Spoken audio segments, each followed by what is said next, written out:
place. 3, directs NEMA to work with the community to restore the wetland and springs emanating from it to the original status through environmentally friendly activities. Now, Honorable Senators, pursuant to Standing Order 237, where I'm supposed to give time for senators to make comments or intervention, looking at the order paper of the day, which is fairly long, I'm afraid I may not be able to give that opportunity that is allowable to us under Standing Order 237. And instead, I will proceed in terms of Standing Order 238 to commit this particular petition to the Standing Committee on Land, Environment, and Natural Resources for its consideration. Now, in terms of Standing Order 238-2, the committee is required, in not more than 60 calendar days from the time of reading this prayer, to respond to the petitioners by way of a report addressed to the petitioners and laid on the table of the Senate. I thank you. Next order, clerk. Order number 5, papers. Majority Leader.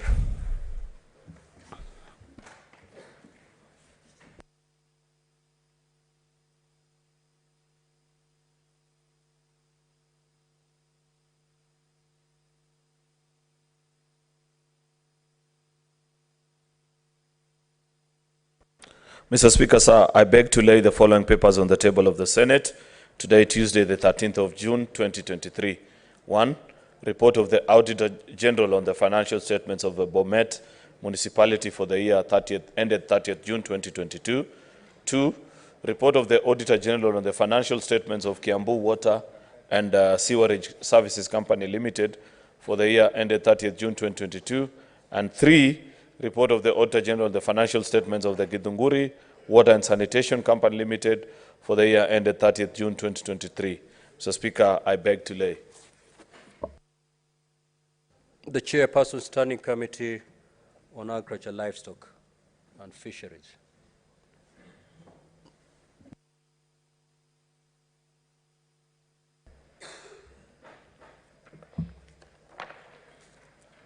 Mr. Speaker, sir, I beg to lay the following paper on the table of the Senate today, 13th June 2023, report of the Standing Committee on Agriculture, Livestock and Fisheries on the Cotton Industry Development Bill, Senate Bills number 5 of 2023.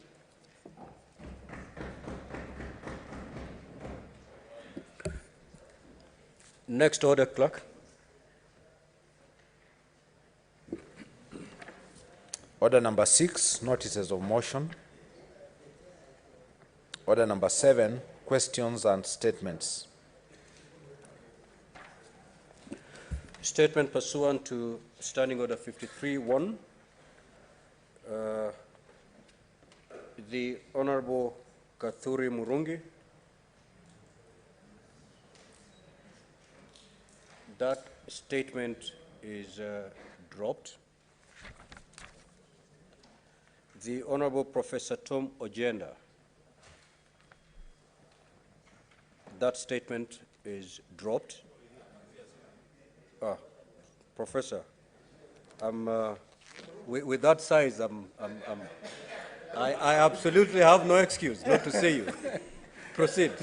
Yes, thank you, Mr. Speaker, sir. Mr. Speaker, sir, today I stand here to, under Order 53-1, pursuant to Standing Order 53-1, to seek a statement from the Standing Committee on Land, Environment and Natural Resources regarding measures towards the attainment of the recommended healthy forest cover levels nationally, and more specifically in Kisumu County. In the statement, Mr. Speaker, sir, the committee should, 1, state the current forest cover levels in Kenya, and particularly Kisumu County, and whether the same meets the recommended healthy forest cover thresholds for both county and country. Secondly, outline the measures put in place by both the national government and the county government of Kisumu to enhance the forest cover of Kenya and Kisumu County towards attaining the recommended forest cover threshold. Thirdly, to explain the specific measures in place to integrate private and public real estate development and construction projects with the national and county obligations to attain the recommended forest cover threshold both nationally and in counties. And finally, to provide a report of the utilization of funds allocated by the national government and the county government of Kisumu towards attaining the recommended forest cover threshold. Thank you, Mr. Speaker, sir. Next, Senator Karungo. Yes. No, I'm afraid we are not going to invite comments on these statements owing to the business ahead. Senator Karungo, that particular statement is dropped. Senator Alexander Mundigi. Senator Mundigi.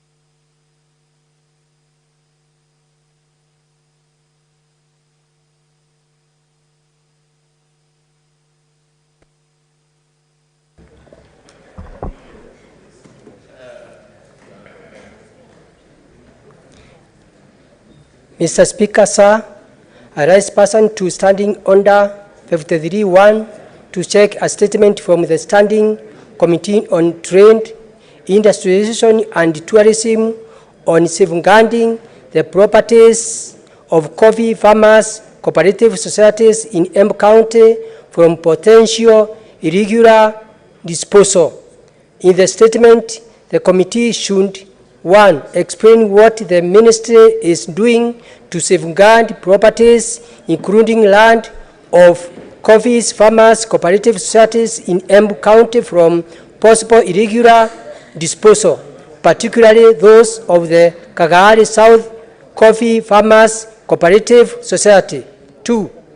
Outline any modern management practice the cooperative movement in Kenya has adapted to ensure greater participation of its members to enhance access to information about the management of their cooperatives and saving societies. Senator Mondigi, Embu County. Senator Chiranke.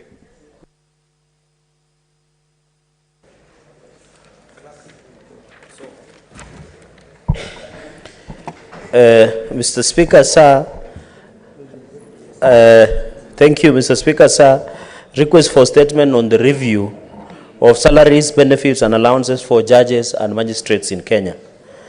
Mr. Speaker, sir, I rise pursuant to Standing Order 53.1 to seek a statement from the Committee on Finance and Budget on the review of salaries, benefits, and allowances for judges and magistrates by Salaries and Remuneration Commission, SRC. In the statement, the committee should 1. State the reasons for the termination of taxable car allowance for the purchase of motor vehicles for the judges by the SRC. Number 2, state the rationale for the proposal to eliminate the non-practicing allowance, which is intended to compensate the judges and magistrates for forfeiting their legal practice. Number 3, Mr. Speaker, ascertain whether the review is within the principles of ensuring the judiciary can attract and retain the skills required to execute its function. And finally, Mr. Speaker, sir, provide information on the last time a lifestyle audit was conducted on the Commissioners of Salaries and Remuneration Commission, or SRC. I thank you, Mr. Speaker, sir. I will allow For comments, 2 from the government side and 2 from the opposition side. Senator Onyonka.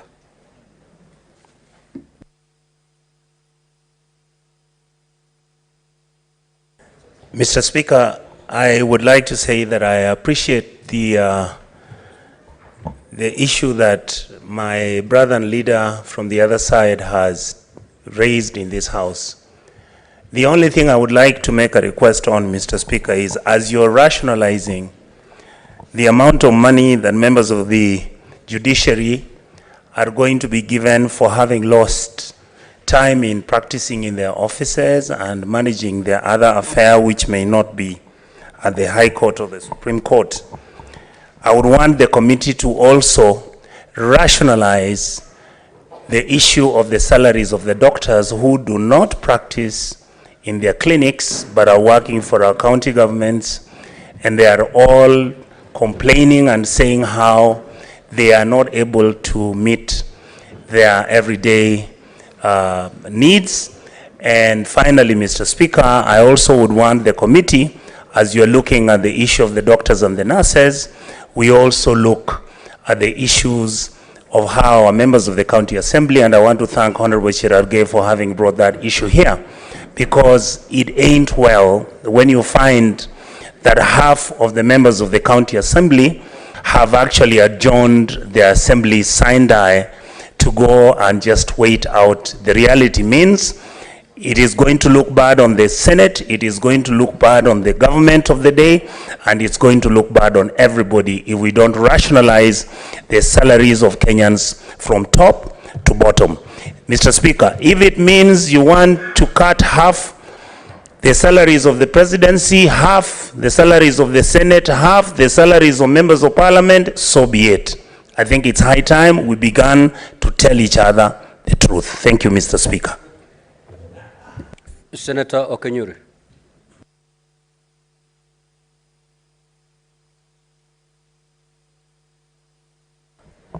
Thank you, Mr. Speaker. I want to support the statement by the Kisumu Senator, Professor Ujenda. But by first also indicating that this government has actually prioritized the fight against the effects of climate change that we are seeing. And when you actually see what the Ministry of Environment is doing, there has been very many initiatives being put on the ground to encourage counties, academic institutions to embrace the issue of planting trees, so that away from protecting the environment, people can actually make money from this activity.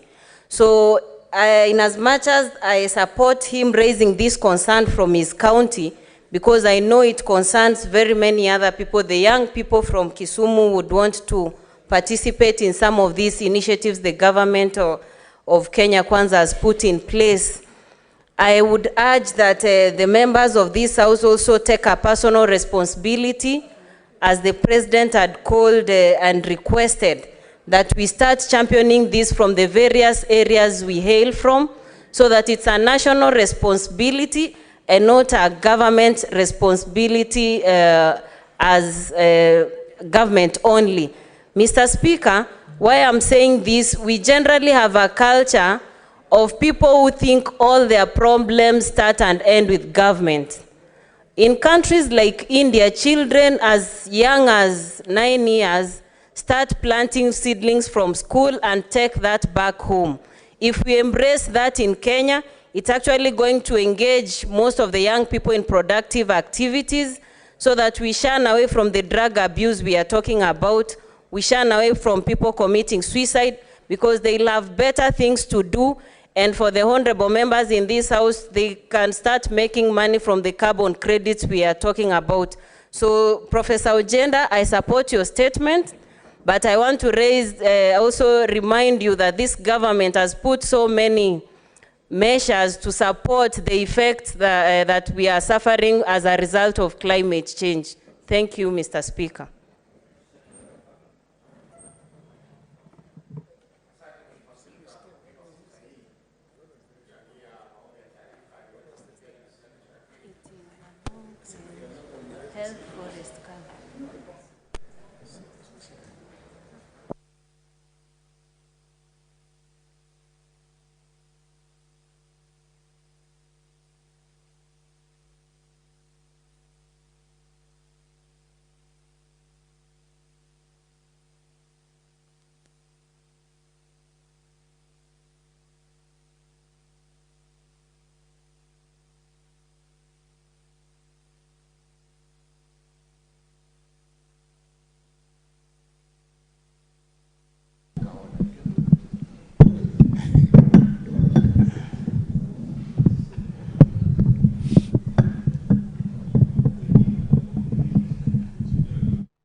Asante Mheshimiwa Spika kwa kunipa fursa hii, japokuwa alikuwa na hofu kwamba nimefanyiwa hujuma nisiweze kuzungumza, lakini nasikia kiongozi wa wengi akipeleka malalamiko kwa kamishna. Mheshimiwa Spika, swala la marupurupu ya majaji na mahakimu ni swala zito sana, kwa sababu hawa ndio watu ambao wameidhinishwa na katiba kujaribu kutatua mizozo katika nchi yetu.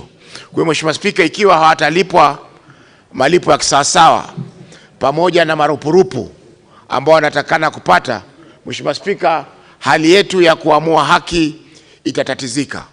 Mheshimiwa Spika, kwanza ningependa kusema kuwa majaji wengi wanafanya kazi nzuri sana katika nchi yetu, lakini vile vile pia kuna majaji ambao ni watepetevu na hawatekelezi majukumu yao kisawasawa. Tukiangalia Mheshimiwa Spika, japokuwa kuna mfumo mpya wa wao kupeleka hisabu zao, yani returns kila mwezi, tumeona kwamba imekuwa ni donda sugu katika sehemu hususan zile ambazo ziko nje ya mji wa Nairobi na miji mingine mikubwa.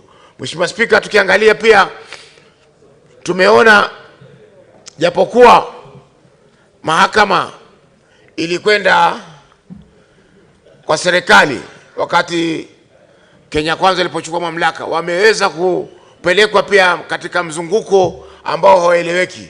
Kila mwezi wanalia sasa kwa wananchi kwamba marupurupu yetu hatulipwi kwa wakati. Mheshimiwa Spika, hatuwezi kudharau kilio cha mahakama kwa sasa. Hatuwezi kudharau kabisa, kwa sababu mahakama ndio inafanya kazi kubwa kabisa kuamua kesi za watu binafsi na kesi za serikali. Kwa hiyo Mheshimiwa Spika, kulipwa kwa marupurupu haya kwa wakati ni jambo moja zuri sana.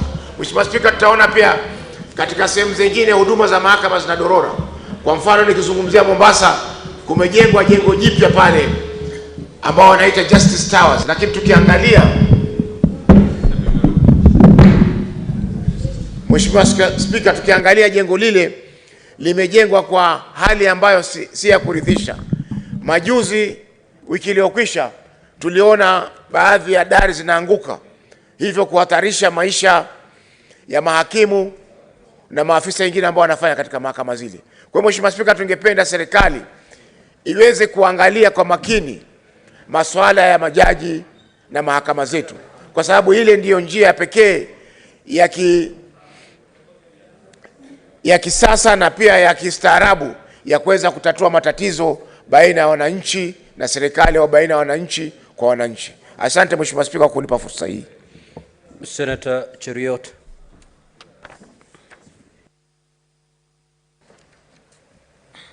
Mr. Speaker, sir, thank you for this chance.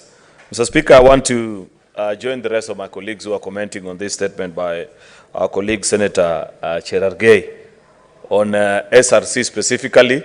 You will recall, Mr. Speaker, that last week we had a similar conversation about members of our county assemblies. Today he has equally reminded us that SRC has done certain things which, from the tone and the mood of the question, Mr. Speaker, he finds either unjustified or would wish to understand it better. That is proper and in order, Mr. Speaker. However, I think the committee that you will task to handle this matter, Mr. Speaker, needs to give us a more global view countrywide on this conversation about SRC and the decisions that they have been taking lately, Mr. Speaker. Perhaps, Mr. Speaker, that by our continued requests for them to come and explain to this House, Mr. Speaker, and we do this in public interest. Senator Cherargei and the rest of us that support the statements that he brings it, do it from the perspective of a representative of the people. And part of the people that we represent includes judges and magistrates, include members of the county assembly, includes ordinary citizens, Mr. Speaker.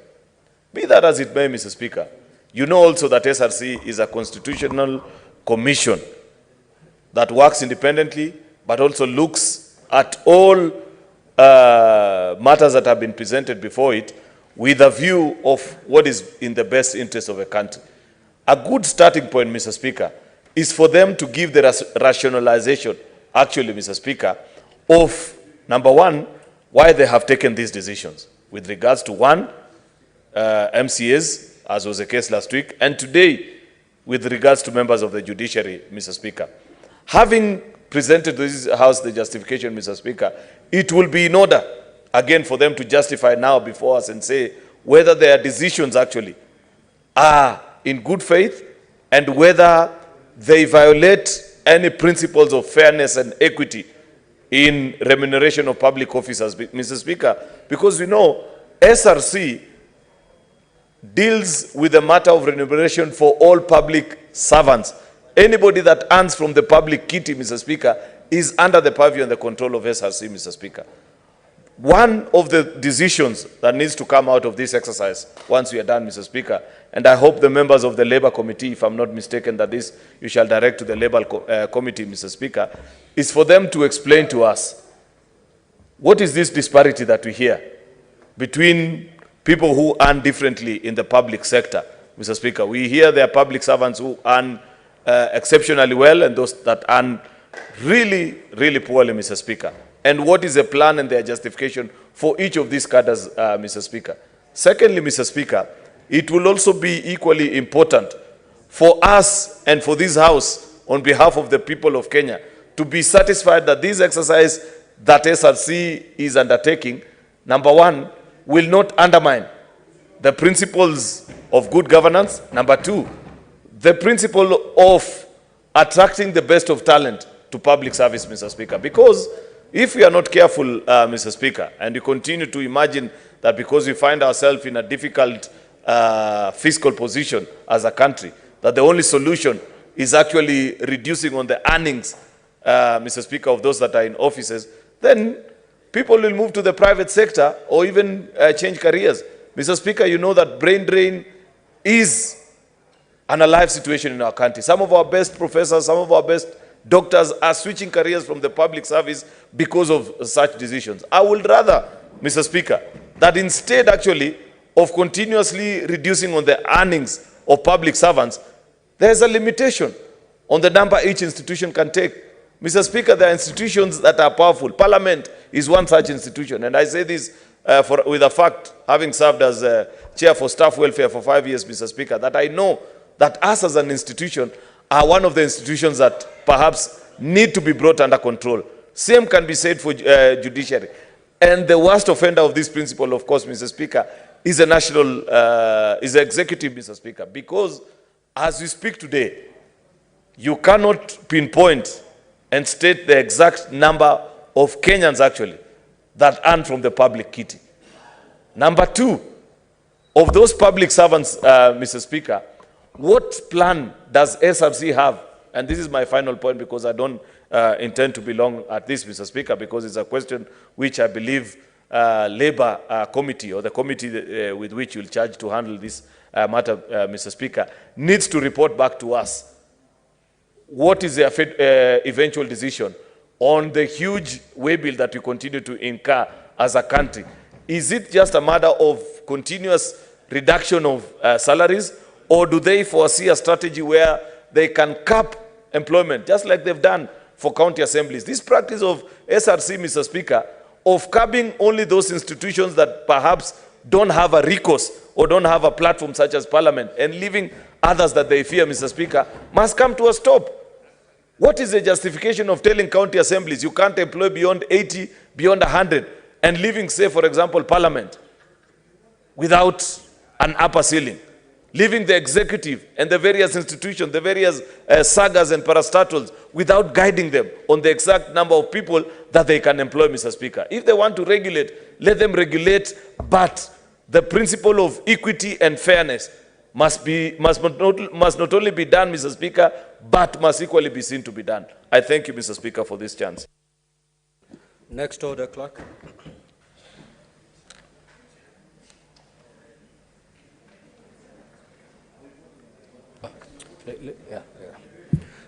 Before the clerk calls the next order, Honorable Senators, I have a communication to make. In the public gallery, we have 30 students, accompanied by 2 teachers from Kiamugumu Girls High School in Kirinyaga County, who are in the Senate on an education tour. Honorable Senators, in our usual tradition of receiving and welcoming visitors to Parliament, I extend a warm welcome to them, and on behalf of the Senate and on my own behalf, I wish them a fruitful visit. I will allow Senator Methu to, under 1 minute, to just say a word of welcome.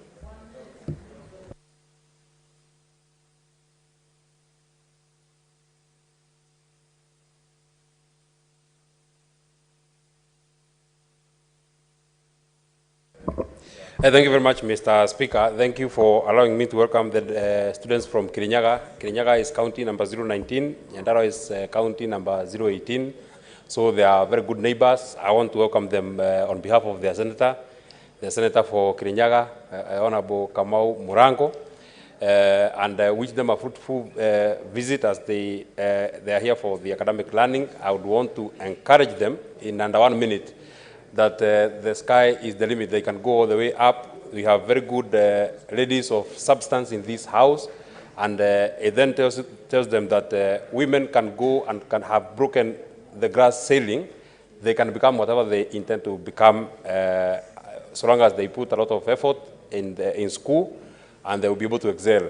I would want to stop there, Mr. Speaker. I'm being intimidated badly by the senator for Nairobi, because he is really admiring the tie that I'm putting on. It's quite an expensive bit of cloth work. Next order, clerk.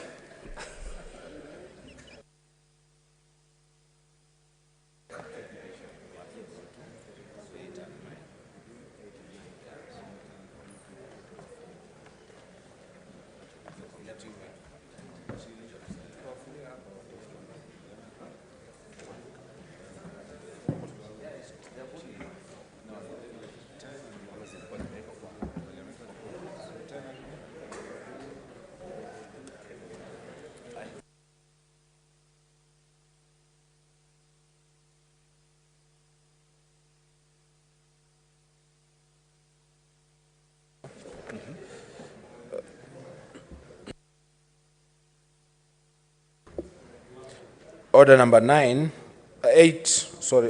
8, the Employment Amendment Bill, Senate Bills number 11 of 2022, Division, second reading. Order number 9, the County Allocation of Revenue Bill, Senate Bills number 16 of 2023, second reading, Division. Sergeant at Arms, kindly proceed to call the division bell for 1 minute.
Sergeant at arms, kindly close the door and draw the bar.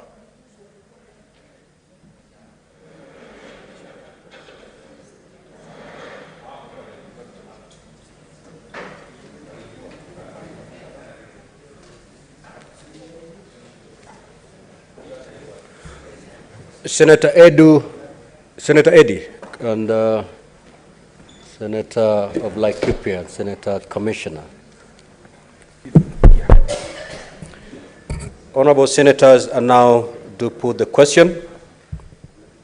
That is the Employment Amendment Bill, Senate Bills number 11 of 2022, be now read a second time. I will also proceed to, because we're going to do division for the two bills, I'll also proceed to put the question on the second division, which is that the County Allocation of Revenue Bill, Senate Bills number 16 of 2023 be now read a second time. Now, Honorable Senators, proceed to log out. Proceed to log out, please. And Sergeant at Arms, Sergeant at Arms, collect all the cards remaining in the delegates unit. All the cards that still are in the delegate unit, Sergeant at Arms, kindly collect them. Clerk, I hope the system is working.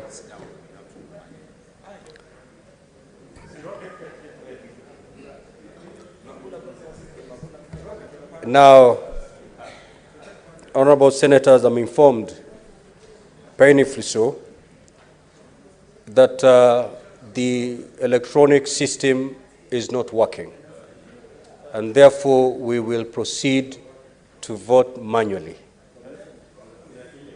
That is for another day, but for purposes of this division, we will move manually. So you may just log in your what is your point of order?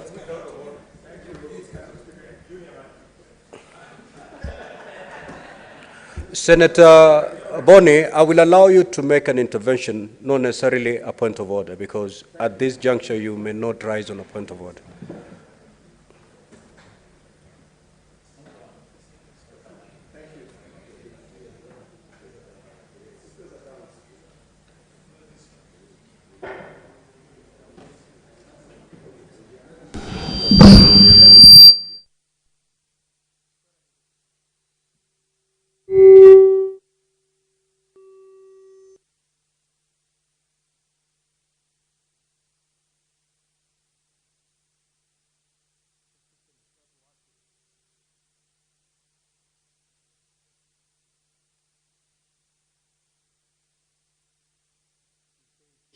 For number 1, number 9, I vote yes. Number 10, I vote yes. Number 11, I vote yes.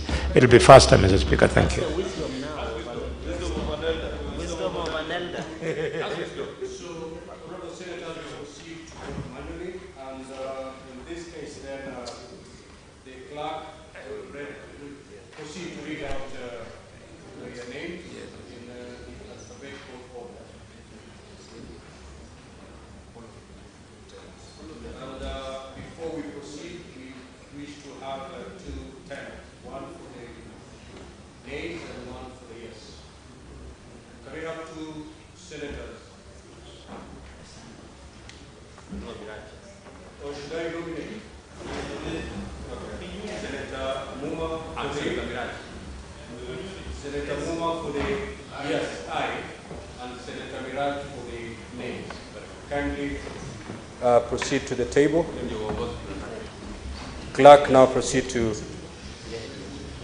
call the names and conduct the voting.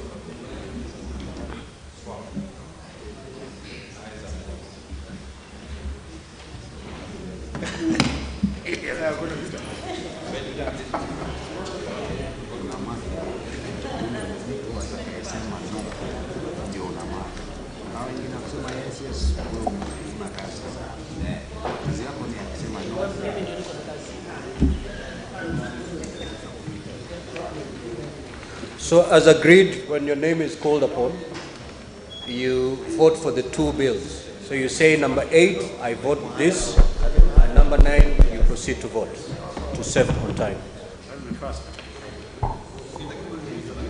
Senator Abbas Sheikh Mohammed, Wajir County. Senator Aidan Dulo Fatuma, Isiolo County. Senator Boy Issa Juma, Kwale County. Senator Cherarkey Samson, Nandi County.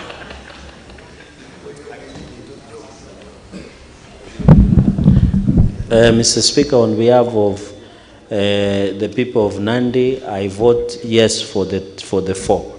Thank you. Or for the 2. Thank you. Senator Cheruyot Aaron, Kericho County. Let's avoid speeches, Senator. Mr. Speaker, sir, I vote yes for orders 8 and 9. Senator Chesang Alan Kiprotich, Trans Nzoia County. Senator Chute Mohammed Said, Marsabit County. Senator Ekomo Lomenez, Turkana County.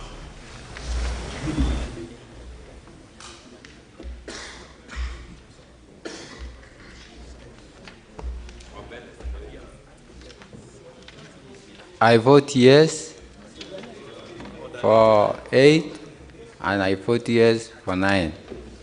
And Senator for Turkana, you are out of order. You're supposed to bow before crossing on the other side. So you get your caution for the day. Proceed to take your seat. Senator Haji Abdul Mohammed, Garissa County.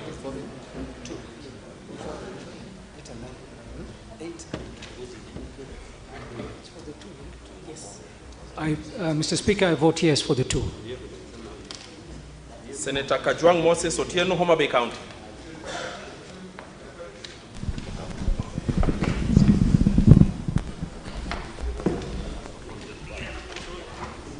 Which one? Mr. Speaker, I vote yes. For both. Senator Kamau Joseph Githuku, Lamu County. Senator Katuri Murungi, Meru County. Senator Keroche Tabitha Karanja, Nakuru County. Senator Halwale Boni, Kakamega County. Thank you, Mr. Speaker. Mr. Speaker, on order number 8, I vote yes. Order number 9, I vote yes. Thank you, Mr. Speaker. Senator Kipkoror William Cheptumo, Baringo County.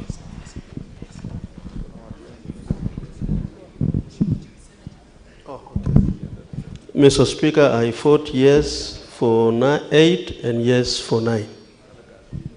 Senator Kisang William Kipkemoi, Elgeyo Marakwet County. Yeah, Honorable Speaker, I vote yes for order number 8 and then yes for order number 9. Thank you, Honorable Speaker. Senator Lelekwe Stephen Tubesi, Samburu County. Mr. Speaker, sir, I vote yes for order number 8 and 9. Senator Maanzo Daniel Kitonga, makwiny County. Mr. Speaker, I vote both of them yes. Senator Mazayo Stewart Mwachiru, Kilifi County. Senator Mandago Jackson Kiplagat, Uasin Gishu County. Senator Matthew John Muhia, Nyandarua County. Mr. Speaker, I vote yes for both. Senator Mogeni Eric Okongo, Nyamira County. Senator Mundigi Alexander Munyi, Embu County. Embu County vote yes for both. Senator Mungatana Danson, Tana River County. Mr. Speaker, for 8 I vote yes, for 9 I vote yes. Thank you. Senator Murango James Kamau, Kirinyaga County. Senator Mutama Agnes Kavindu, Machakos County. Senator Mwaruma Jones Mwashushe, Taita Taveta County. Mr. Speaker, I vote yes for Order 8 and yes for Order 9. Senator Mwenda Gataya Mofaya, Tharaka Nithi County. Senator Munyihaji Mohamed Faki, Mombasa County. Mr. Speaker, sir, I vote yes for Order 8 and yes for Order 9. Thank you. Senator Nderitu John Kinywa, Laikipia County. Mr. Speaker, I vote yes for Order 8 and 9. Senator Joe Nyutu, Muranga County. Mr. Speaker, I vote yes to both 8 and 9. Senator Ojienda Odhiambo Tom, Kisumu County.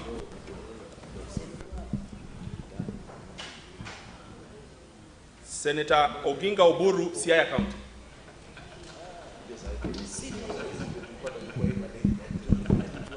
Mr. Speaker, sir, I vote yes for both Order 8 and 9. Senator Okech Edi Gisheru, Migori County. Mr. Speaker, Migori votes yes for both orders. Senator Okuiti Andrew Omtata, Busia County. Senator Olekine Ledama, Narok County. Mr. Speaker, I vote yes for Order number 8 and I vote yes for Order number 9. Senator Onyonka Richard, Kisii County. Mr. Speaker, I vote yes for 8 and yes for 9 for the great people of Kisii County. Senator Osoti Godfrey, Vihiga County. Mr. Speaker, I vote yes for both. Senator Recha Julius Murgor, West Pokot County. Senator Robert Ali Ibrahim, Mandera County. Mr. Speaker, sir, I vote yes for Order number 8 and yes for Order number 9.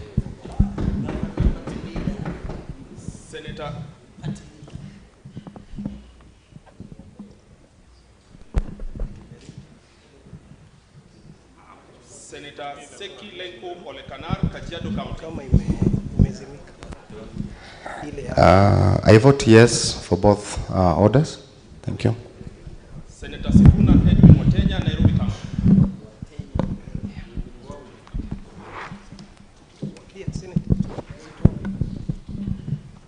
Mr. Speaker, I vote yes to both bills. Senator Thangwa Paul Karungo, Kiambu County. Mr. Speaker, I vote yes for both bills. Senator Wafula David Wakoli, Bungoma County. Mr. Speaker, sir, I vote yes for both bills. Thank you. Senator Hillary Wakili Kiprotich Sigei, Bomet County.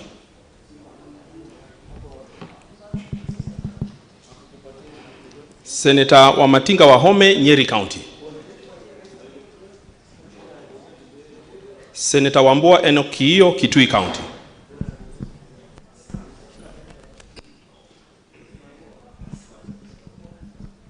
Mr. Speaker, for Order number 8, I vote yes, and I vote yes for Order number 9. Senator Abbas Sheikh Mohammed, Wajir County.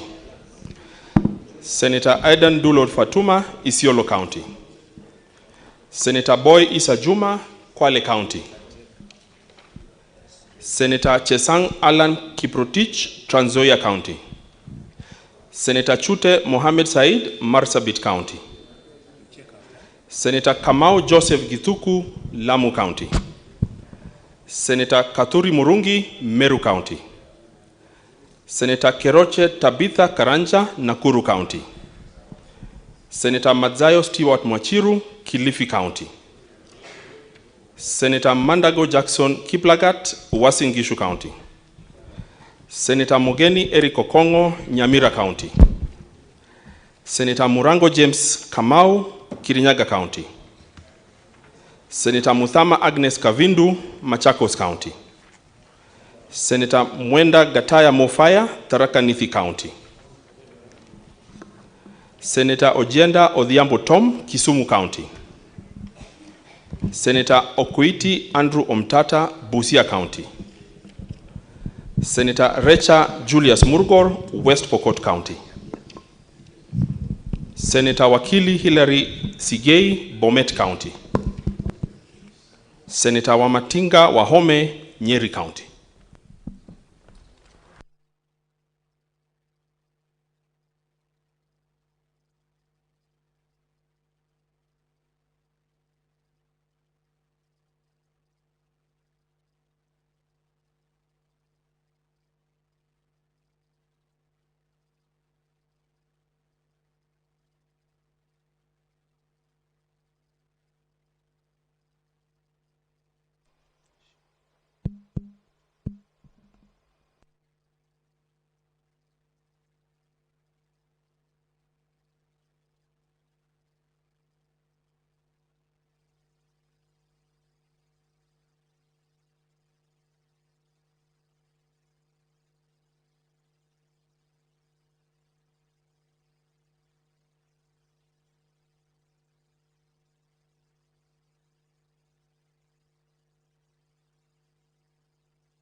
Honorable Senators, the results of the division on Order 8, that is the Employment Amendment Bill, Senate Bills number 11 of 2022 are as follows.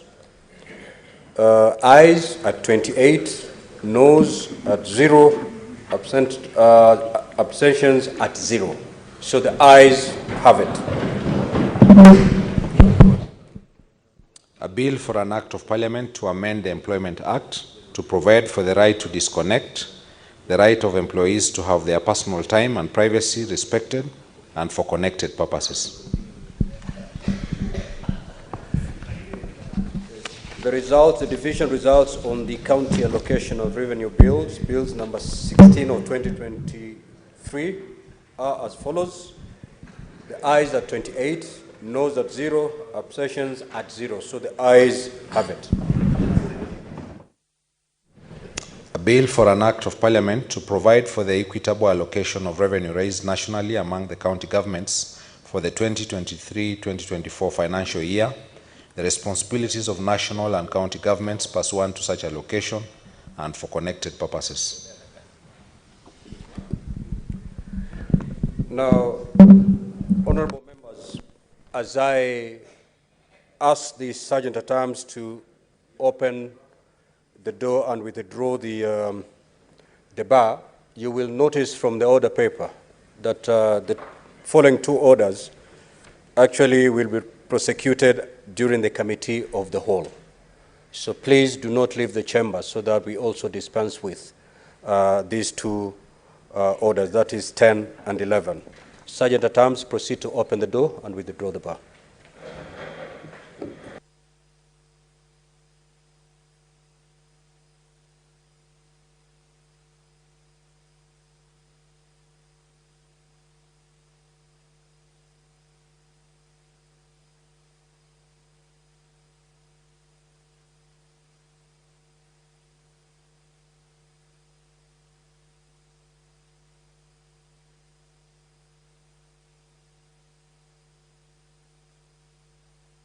Next order, clerk. Order number 10, Parliamentary Powers and Privileges Amendment Bill, Senate Bills number 5 of 2022, Committee of the Whole.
Honorable Senators, Which is the motion? Which is the motion? The title. The questions are here of the parliamentary powers. Honorable Senators, we should be going straight to division for the Parliamentary Powers and Privileges Amendment. Order, Senators. Senators, order. Order, Senators. Majority Leader. Method.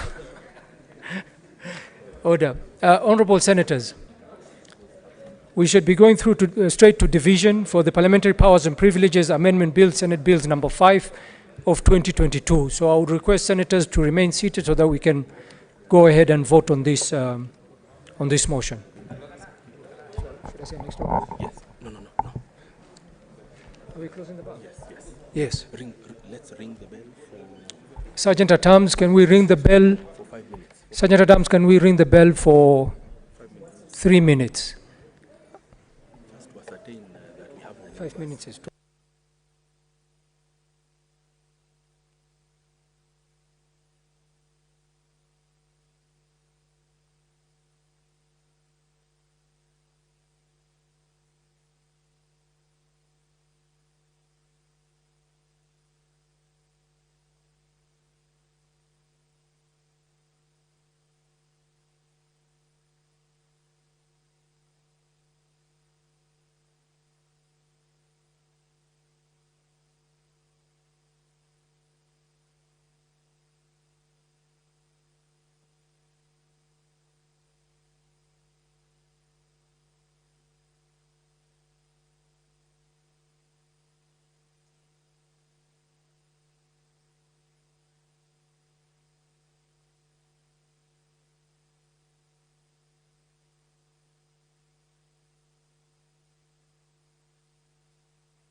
The House is now considering 2 bills under the Committee of the Whole. Under the Committee of the Whole, which will just commence direct into the division, Senators are set to consider the Parliamentary Powers and Privileges Amendment Bill, Bill number 5 of the year 2022. And after consideration of that particular bill, the Senators will then also vote on the Natural Resources Benefit Sharing Bill. This is Senate Bills number 6 of the year 2022. These 2 bills are by Senator Danson Mungatana.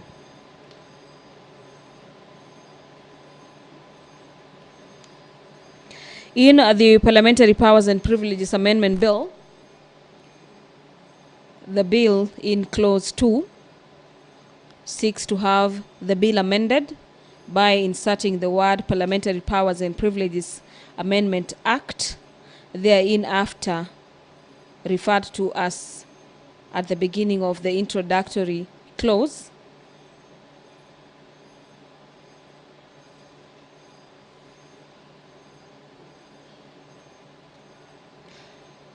The bill is also seeking to delete Section 23A and substituting therefore with a new section.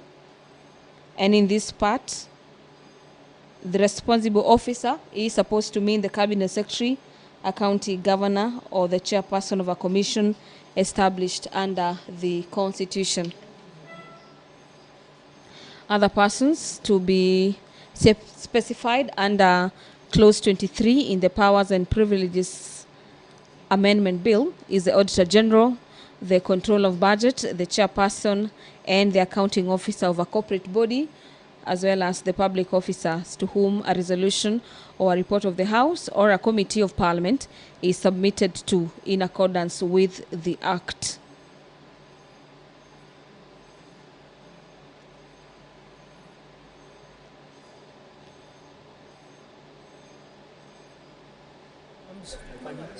Draw the bars.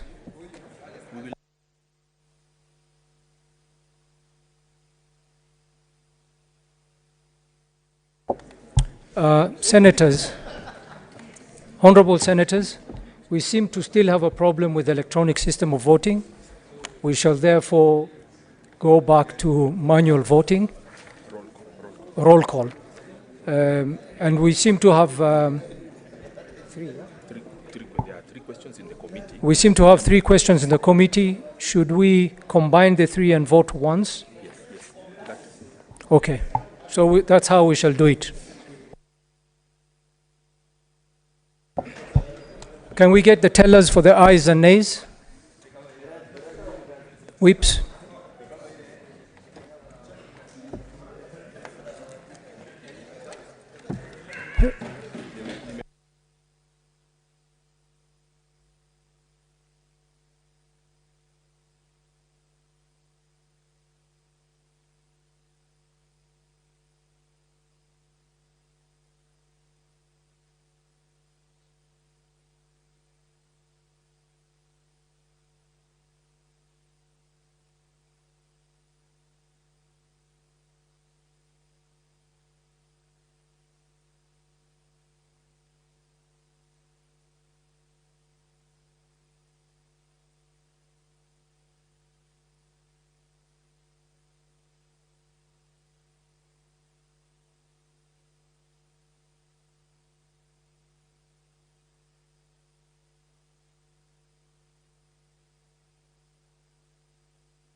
Okay, tellers, I think we have Senator Hezena for the nays and Senator Miraj for the ayes.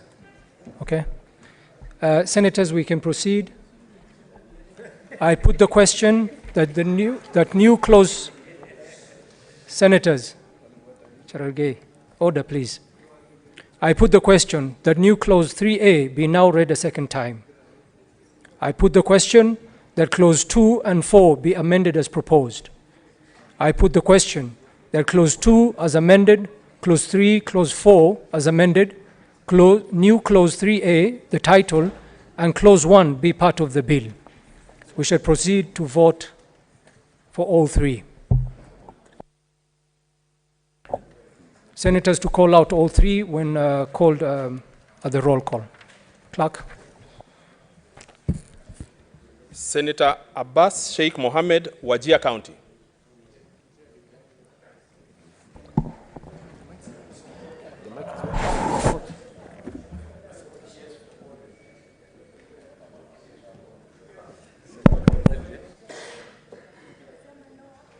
Honorable Speaker, I vote yes for all the 3. Senator Aidan Dulo Fatuma, Isiolo County. Senator Boy Issa Juma, Kwale County. Senator Cherarkei Samson, Nandi County.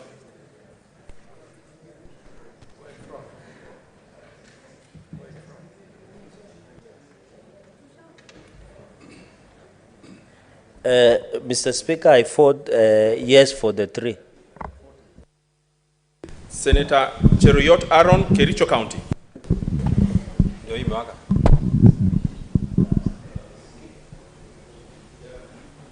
Yes to all the 3 clauses. Senator Chesang Alan Kiprotich, Trans Nzoia County.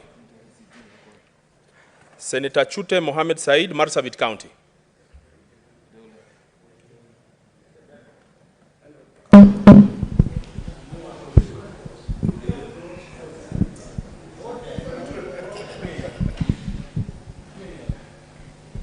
Speaker, yes for the 3.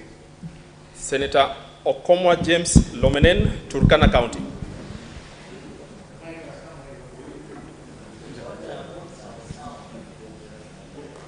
Mr. Speaker, I vote yes for the 3 clauses. Senator Haji Abdul Mohammed, Garissa County.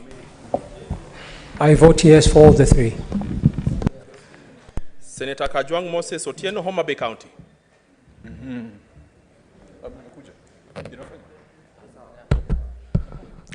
Mr. Speaker, I vote yes on all the 3. Senator Kamau Joseph Githuku, Lamu County. Senator Kathuri Murungi, Meru County. Senator Keroche Tabitha Karanja, Nakuru County. Senator Khalwale Boni, Kakamega County. Thank you, Mr. Speaker. I vote yes for all the three clauses. Senator Kiror William Cheptumo, Baringo County. Senator Kisang William Kipkemoi, Elgeyo Marakwet County. Honorable Chair, I vote yes for all the three clauses. Senator Lelegwe Tumbesi, Samburu County.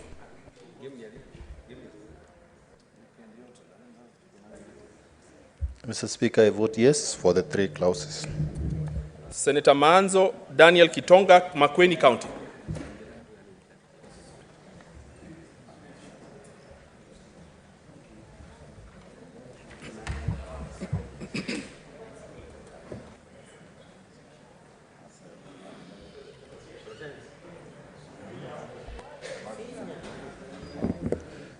Used to this.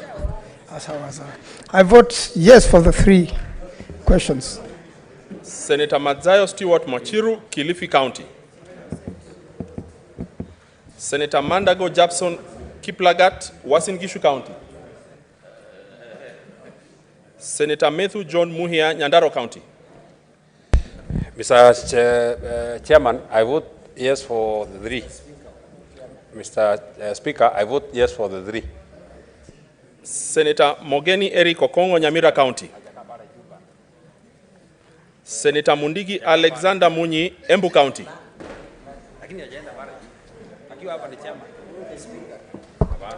Mr. Speaker, I vote yes for all three.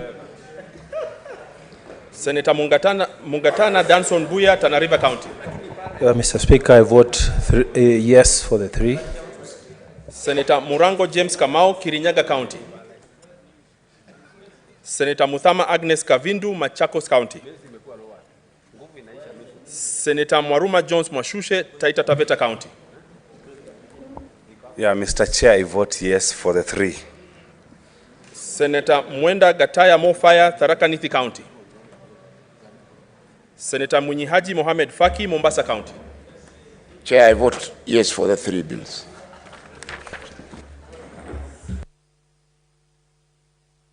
County.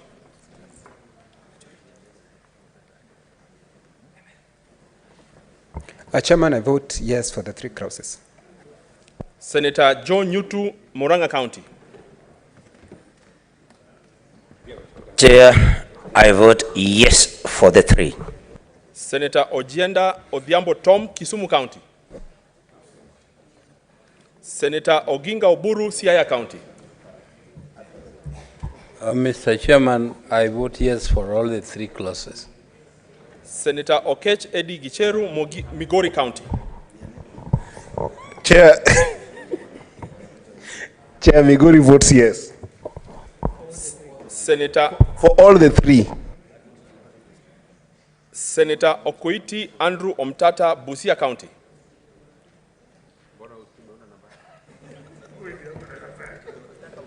I vote yes to all the three. Senator Ledama Olekina, Narok County. Mr. Speaker, I vote yes for the three clauses. Senator Onyonka Richard, Kisii County.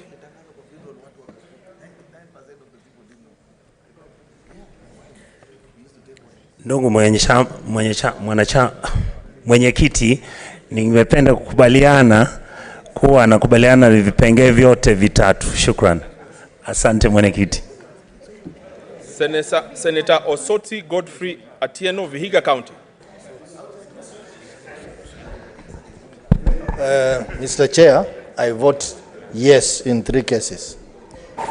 Senator Recha Julius Murgo, West Pokot County. Senator Ali Roba Ibrahim, Mandera County. Mr. Chairman, I vote yes for all the three clauses. Senator Seki Lenku Olekanar, Kajiado County.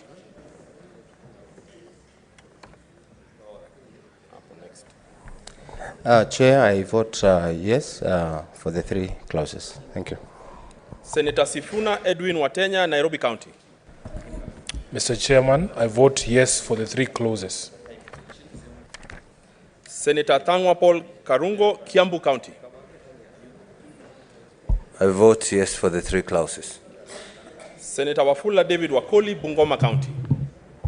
I vote yes for the 3 clauses.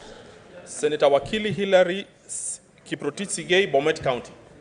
Thank you, Mr. Speaker. I vote yes for the 3 clauses. Senator Wamatinga Wahome, Nyeri County. Senator Wambua Enokiyo, Kitui County. Chairman, for the 3 clauses, I vote yes. We'll just give for the benefit of that. The others, we'll just repeat. Senator Adandulo Fatuma, Isiolo County. Senator Boy Isa Juma, Kwale County. Senator Chesang Alan Kiprotich, Trans Nzoia County. Senator Kamau Joseph Githuku, Lamu County. Senator Kathuri Murungi, Meru County.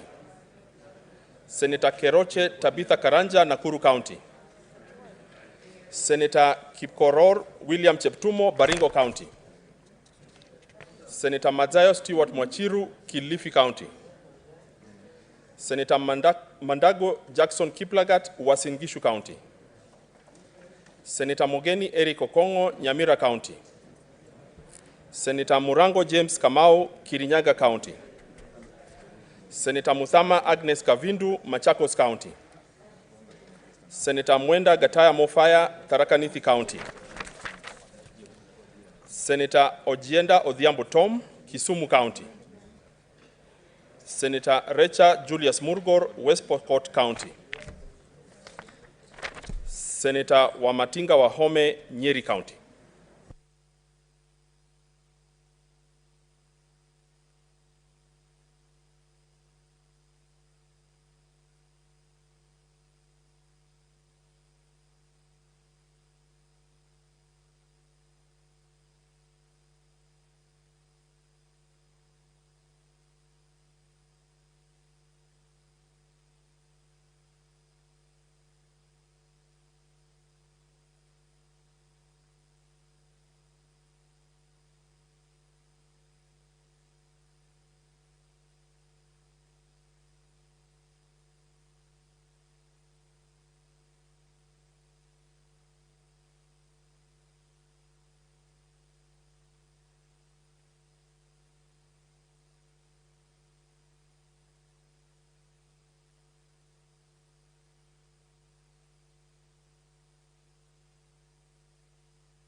Honorable Senators, this is the results after division. Ayes 31, noes 0, abstentions 0. The ayes have it.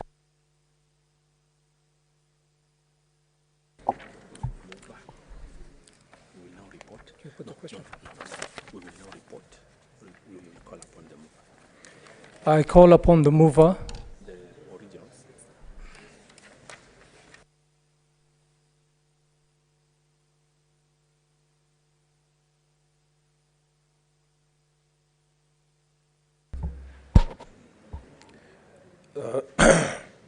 Honorable Chairperson, I beg to move that the committee do report to the Senate its considerations of the parliamentary powers and privileges Amendment Bill, Senate Bills number 5 of 2022, and its approval thereof with amendments. Thank you, Mr. Chairman. Honorable Senators, I put the question that the committee do report to the House its consideration of the Parliamentary Powers and Privileges Amendment Bill, Senate Bills number 5 of 2022, and its approvals thereof with amendments. As many as are of that opinion say aye. Aye. As many as are of the contrary opinion say nay. The ayes have it.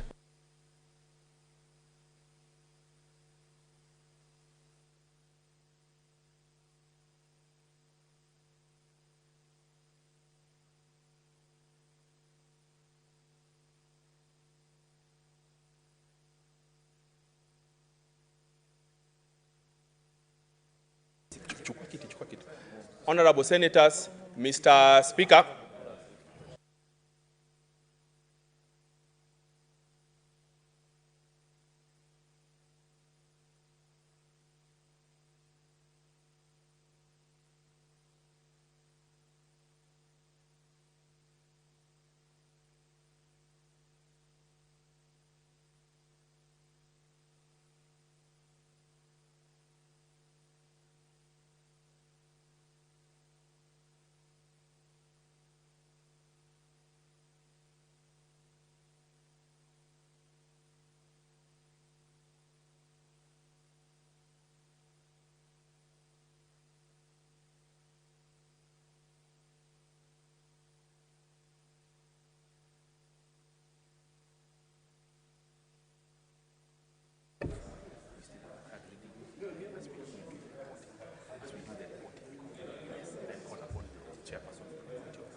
Honorable Senators, I want to request that you don't leave the chamber because we are going to the third reading and we'll still require you to vote. I would like to now call upon the chairman of the Committee of the Whole to report to the House.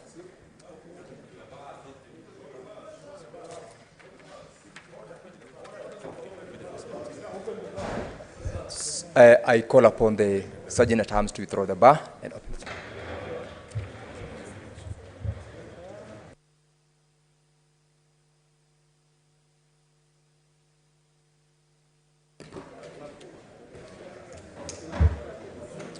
Mr. Speaker, sir, I beg to report that the Committee of the Whole has considered the Parliamentary Powers and Privileges Amendment Bill, Senate Bills number 5 of 2022, and its approvals thereof with amendments.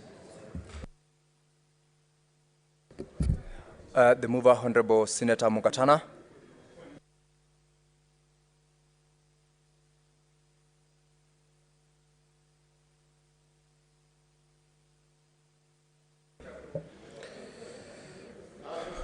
Honorable Speaker, I beg to move that the House do agree with the committee in the said report, and I call the Honorable Senator Boni Khalwale to second.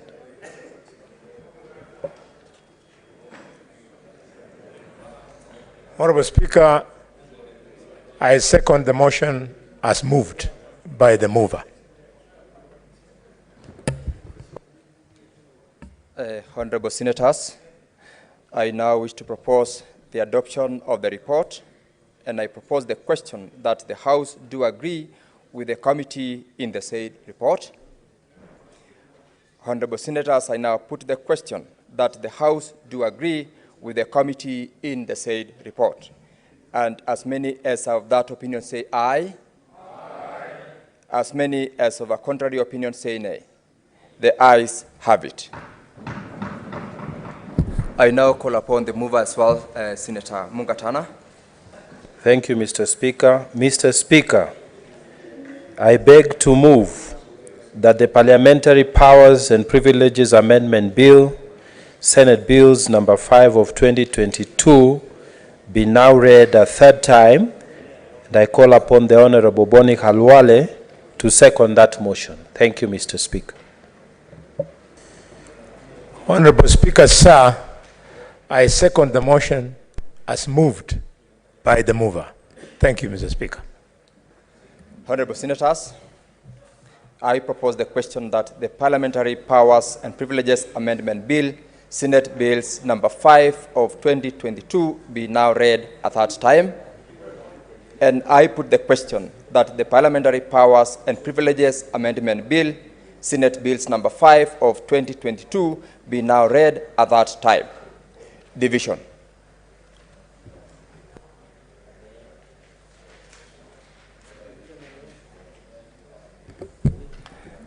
Sergeant at Arms, could you please ring the division bell for 3 minutes?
The quorum bell is currently on at the Senate. This is after the House considered the Parliamentary Powers and Privileges Amendment Bill under the Committee of the Whole. And the outcome of that vote, that saw 28 senators vote in favor of the bill, with 0 abstentions and 0 voting no. The outcome has been reported to the Speaker, and now the bill proceeds at the third stage.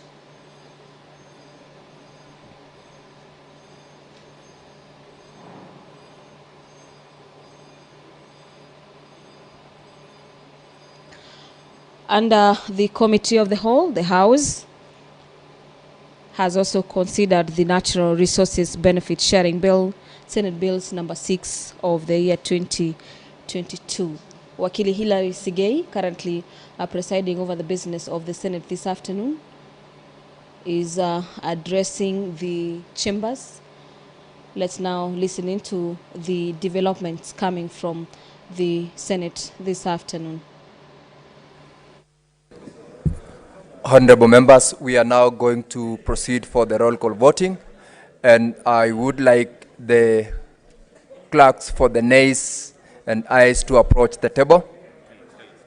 The tellers, sorry, to approach the table. Majority Leader, the majority kindly give us a teller as well as the minority to approach the table. We proceed for roll call voting. Senator Miraj, who else from this side?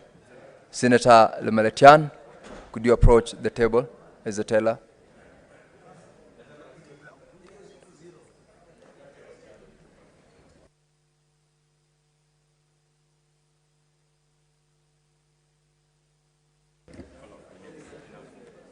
Now we have got the tellers. The clerk, could you go ahead and call out the names? Senator Abbas Sheikh Mohammed, Wajir County.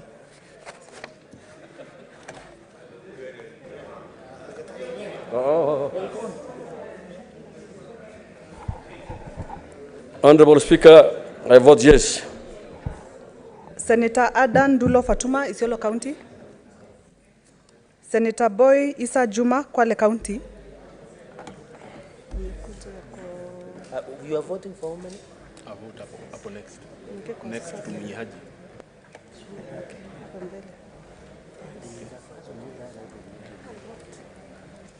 I vote yes. Senator Cherargei Samson, Nandi County.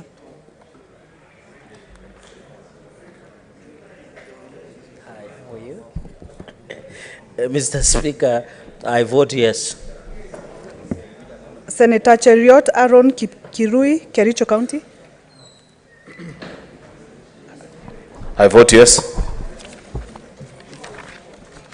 Senator Chesang Alan Kiprotich, Trans Nzoia County. Senator Chute Mohamed Said, Marsabit County.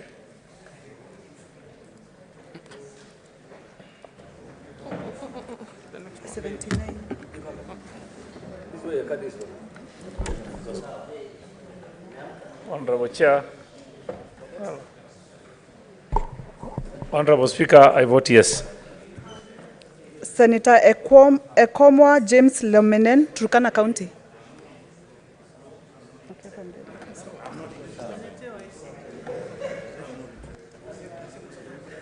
Mr. Speaker, I vote yes.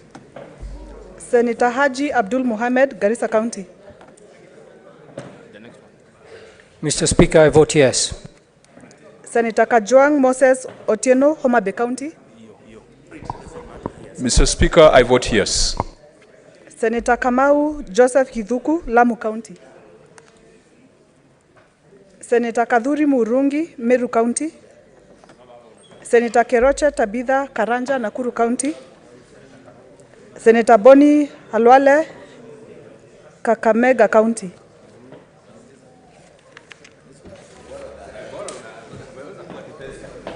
Honorable Speaker, sir, I vote yes. Senator Kipkorir William Cheptumo, Baringo County. Senator Kisang William Kipkemoi, Elgeyo Marakwet County. Mr. Speaker, I vote yes. Senator Lelegwe Steve Lumbesi, Samburu County.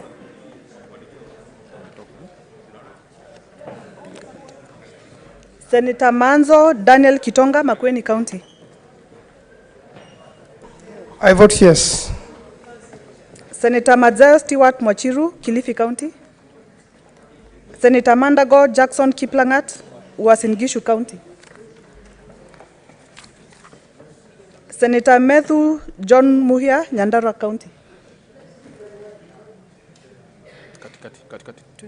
Mr. Speaker, I vote yes. Senator Mogeni Eric Okongo, Nyamira County. Senator Mundigi Alexander Munyi, Embu County.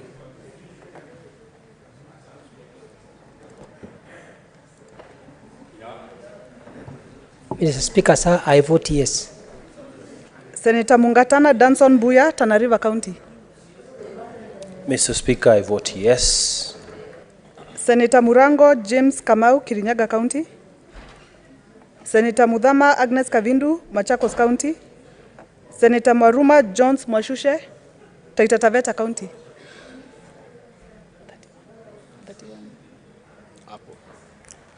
Mr. Speaker, I vote yes. Senator Mwenda Gataya Mofaya, Tharaka Nithi County. Senator Munyihaji Mohamed Faki, Mombasa County.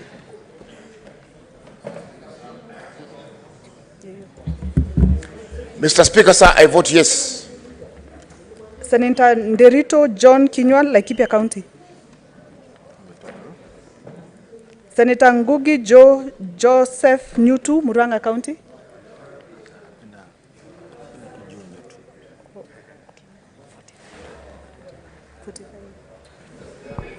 Mr. Speaker, I vote yes. Senator Ojenda Odhiambo Tom, Kisumu County. Senator Oginga Oburu, Siaya County.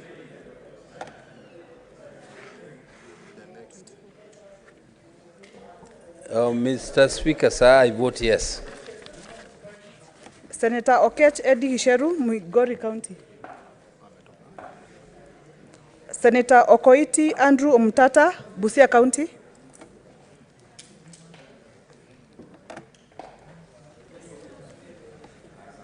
I vote yes. Senator Olekina Ledama, Narok County.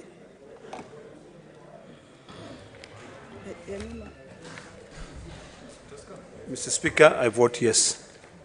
Senator Onyonka Richard Momoima, Kisii County.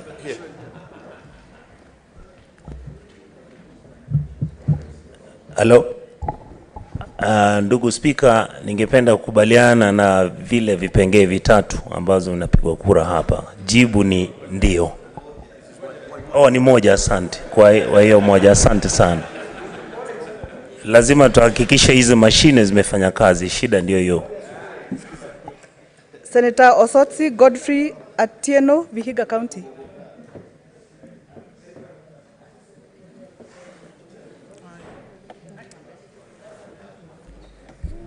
Mr. Speaker, I vote yes. Senator Recha Julius Murgo, West Pokot County. Senator Roba Ali Ibrahim, Mandera County.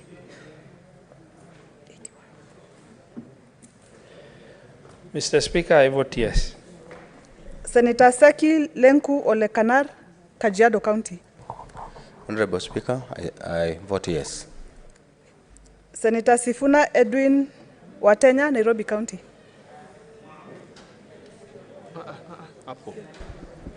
Honorable Speaker, I vote yes. Senator Thangwa Paul Karungo, Kiambu County. Mr. Speaker, I vote yes. Senator Wafula David Wakoli, Bungoma County. Mr. Speaker, I vote yes. Senator Wakili Hilary Kiprotich, Sigei, Bomet County. I vote yes. Senator Wamatinga Wahome, Nyeri County. Senator Wambua Enokio, Kitui County. I vote yes. Okay. Senator Adan Dulo Fatuma, Isiolo County. Senator Chesang Alan Kiprotich, Trans Nzoia County. Senator Kamau Joseph Githuku, Lamu County. Senator Kadhuri Murungi, Meru County. Senator Keroche Tabitha Karanja, Nakuru County. Senator Kipkorir William Cheptumo, Baringo County. Senator Lelegwe Steve Lumbesi, Samburu County.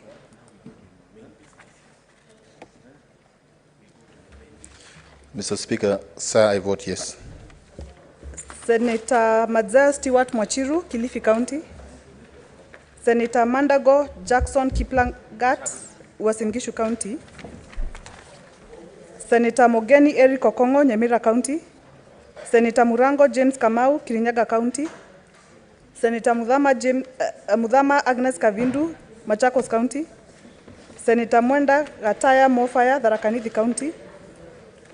Senator Nderito John Kinyua, Laikipia County. Senator Ojienda Odhiambo Tom, Kisumu County. Senator Okech Eddie Gisheru, Migori County. Senator Recha Julius Murgo, West Pokot County. Senator Wamatinga Wahome, Nyeri County.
Honorable Senators, we now have the results of the division.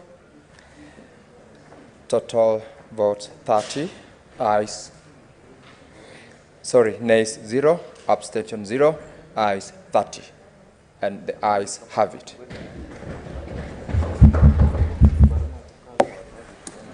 An Act of Parliament to amend the Parliamentary Powers and Privileges Act to provide a structured mechanism through which Parliament is able to receive reports from public officers on the resolutions passed by Parliament and for connected purposes.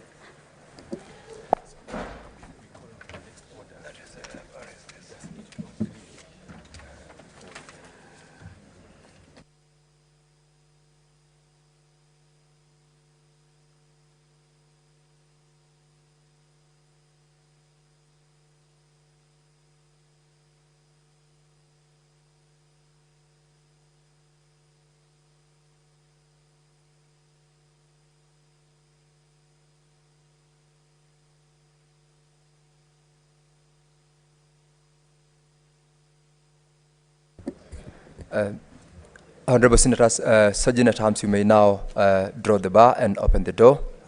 Members, we are under order number 11, and we are deferring it to allow for further consultations. Clerk, call the next order. Order number 12, the Learners with Disabilities Bill, Senate Bills number 4 of 2023, second reading. Senator Professor Kamar, you may now proceed to move. You have got a balance of 40 minutes. May you take the floor? Yes, 40 minutes.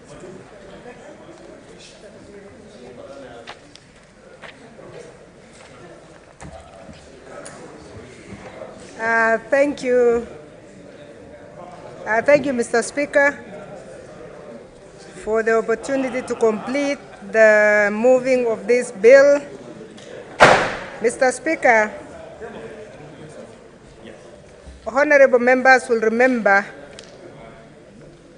that when I started moving this bill, I mentioned that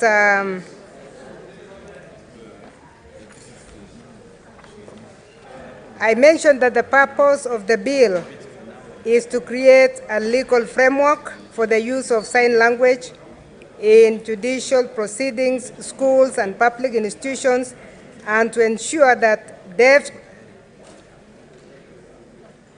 Sorry, Chair. Sorry.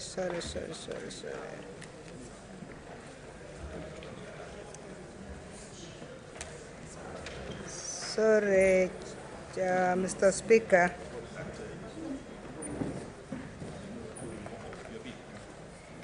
Mr. Speaker, I was reminding members that when I moved the bill, I did mention that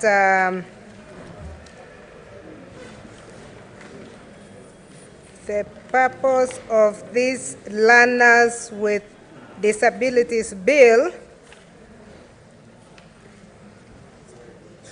is meant to unlock Article 53 of the Constitution, which is the right of free and compulsory education. Mr. Speaker, this bill is meant to provide a legal framework to ensure the actualization of the right to basic education for all learners.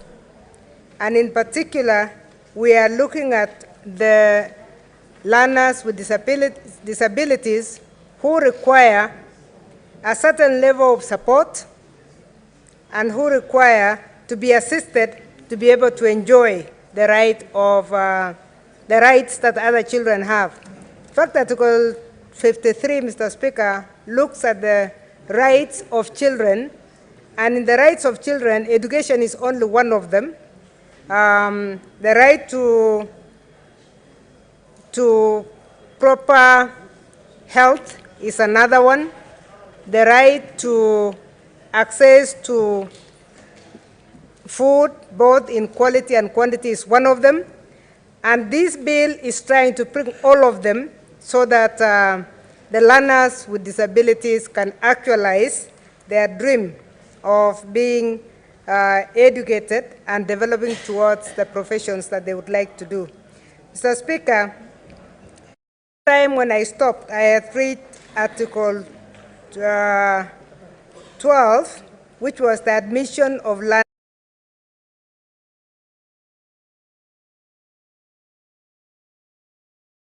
12 of the admission, learners with disabilities require a different way of being admitted, and one of those is that the learners should be assessed continuously. And that is very important because these children sometimes are slow learners, while others are actually very fast learners.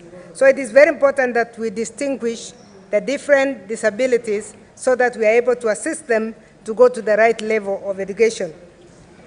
We also are proposing that an aptitude test will be administered, personality tests also, and also an entrance exam if there is need to. And this is very important because honorable members will remember that when you are in your counties, you find that some parents, because of inability to take these children to school, have kept children in homes for far too long. So we have children who are overage, we have children who are even 15 years but have never been to school. So it is very important that admission of such learners is looked at differently so that we ensure that they get the education that they deserve. Mr. Speaker, it is also important that we do an assessment by a licensed medical practitioner, and that's what we are proposing from the bill. And of course, we always have our educational assessment centers. The introduction of a licensed medical practitioner, Mr. Speaker, is because we sometimes have what we call the multiple disabilities. And multiple disabilities require that you actually facilitate a person to such a child in both or in different disabilities. Mr. Speaker, clause 13 is on the board of management, and we say that a board of management shall be established for any school that is called a special school, and the board of management of an educational institution for learners with disabilities must have one person elected from amongst parents of learners in the institution. That is learners with disabilities. Mr. Speaker, I have been personally to schools, special schools, and it is amazing that sometimes you go to a school and you find that in the board, they don't even have one parent from amongst those whose children are disabled, especially in the integrated schools. So we are putting that clause so that even in a school that is integrated, where we find learners with disabilities integrated with the other children, they must have a right as parents to have a child. The other clause that is extremely important in the membership is one representative of non-teaching members of staff. This is new because in the other boards under the Basic Education Act, you don't find non-teaching members of staff in the institution being members of the board. This is very important in this special category of schools because we are proposing in other sections that we should have nurses and physiotherapists in the same schools. So it is very important that a member who is in touch with the children without necessarily being a teacher be a member there. And this is very essential because these children require other attention, and you can only understand it from the non-teaching staff who are handling them and taking care of them. 2 members of this board are also expected to have experience in matters relating to special needs education and social work. And those are the ones that we have said the county government can nominate. It is very important also that you have people who are very sensitive to the needs of these children, and that's why we want to have special needs education practitioners or people who have been involved with that. The others are the standard nominations, Mr. Speaker. The functions of this board, Mr. Speaker, will be to identify the needs of learners in the institution and the resources necessary to ensure that they receive the appropriate and quality education like all children. Also, it is one of their functions is to secure the resources required by a learner in the institution. So this board is going to do more to ensure that they facilitate, because this bill is looking for facilitation in the institution of learning to make sure that the children can access education in the proper state that is required for them to enjoy learning. They are also required to ensure that where a learner with special needs is being educated in the educational institution, such education is compatible with the learners receiving education which their learners, which their learning difficulty calls for, and also that in the institution there is provision for quality education for the learners with whom they will be educated along with, as well as the efficient use of resources. Those are the roles that we are giving the board. So this is a board that must be committed and a board that must be selected. Honorable members, Senator, Mr. Speaker, please Senator, let my us colleague. allow Honorable Senator Kamar to move her motion in silence. If you are consulting, kindly do so in low tones.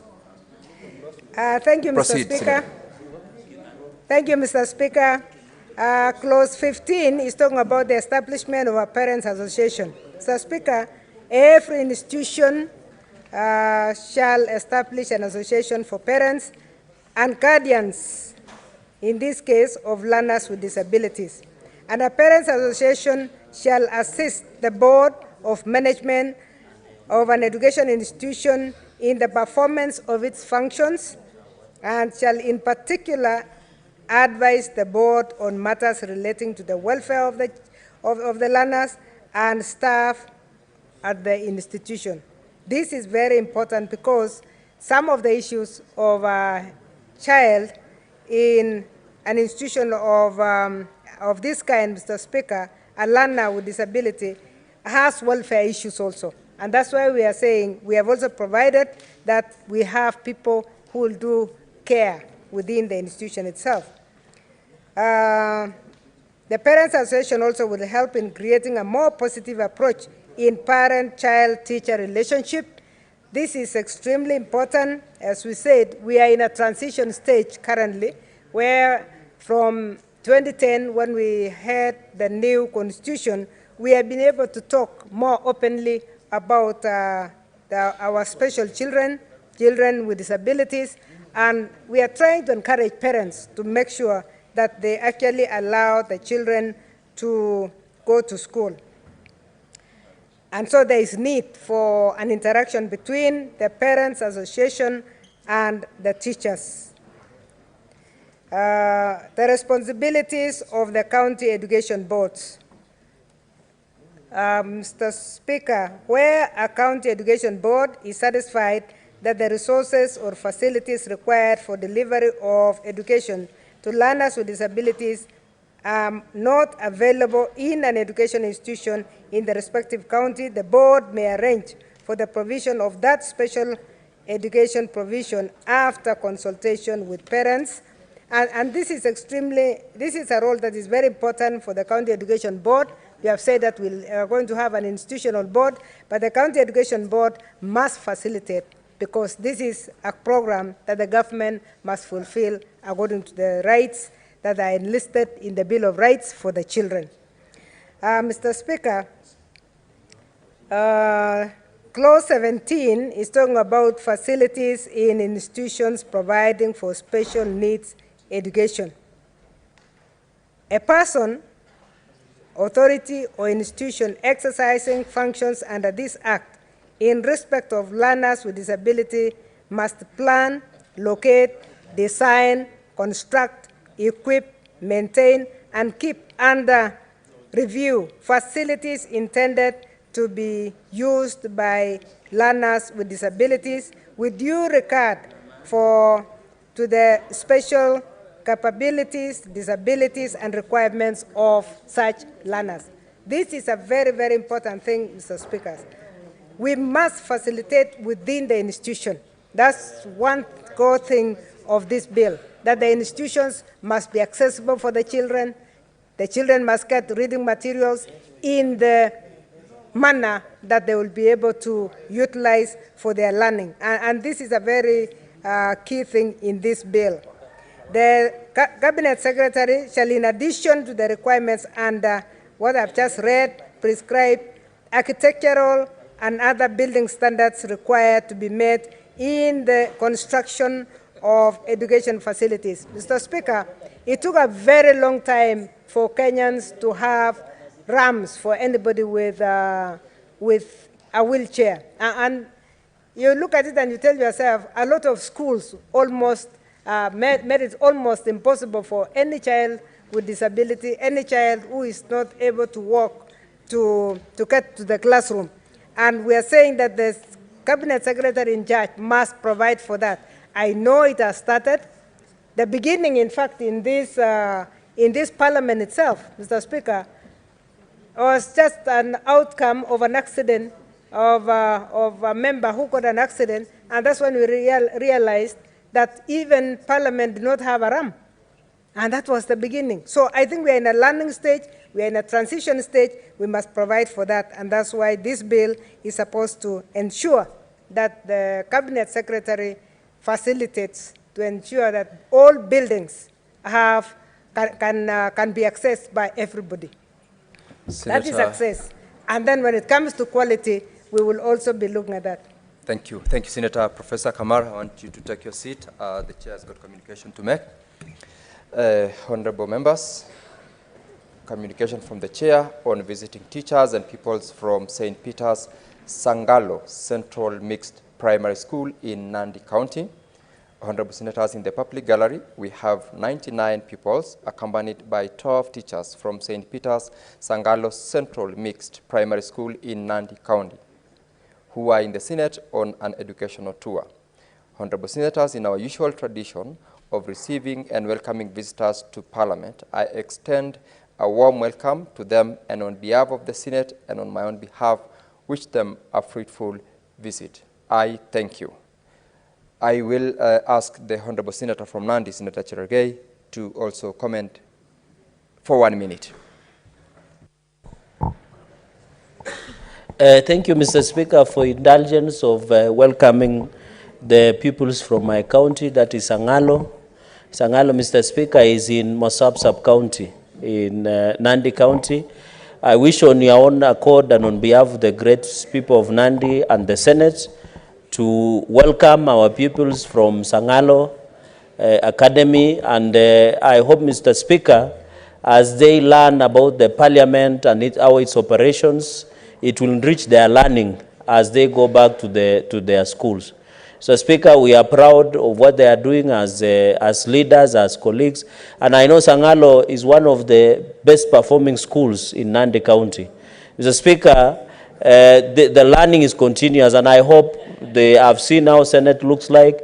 They have had the privilege of seeing their senator, and I would have wished they would have been around when I'm in action, but I know through social media and the videos they share, they know the salt and the worthiness of their senator, Mr. Speaker.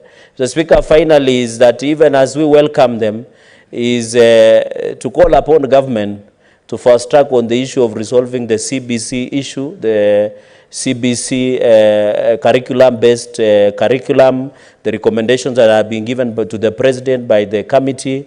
So, Speaker, we hope the issue of CBC and curricula will be resolved so that our young peoples and young students can have opportunity to grow and learn within the environment. To the students, please be disciplined, be focused. You are where we were. And we want one day for you to come and sit in this house as the future leaders, the future lawyers, the future engineers. But the only way to achieve that is to work smart, be disciplined, be God-fearing, respect your teachers and parents, and remain steadfast to your dreams and what you endeavor to do. And you will go very far. So we are proud of you. As you go back, please continue working hard. We want to see good results from your school. We want you not only to lead in Nandi, not to lead in North Rift. We want you to lead in Kenya. You think locally, but act globally. All the best. Later, I will try and take a photo with you. And maybe courtesy of you, Speaker, we can have a cup of tea. Thank you very much, and karibuni sana. Asante, Speaker.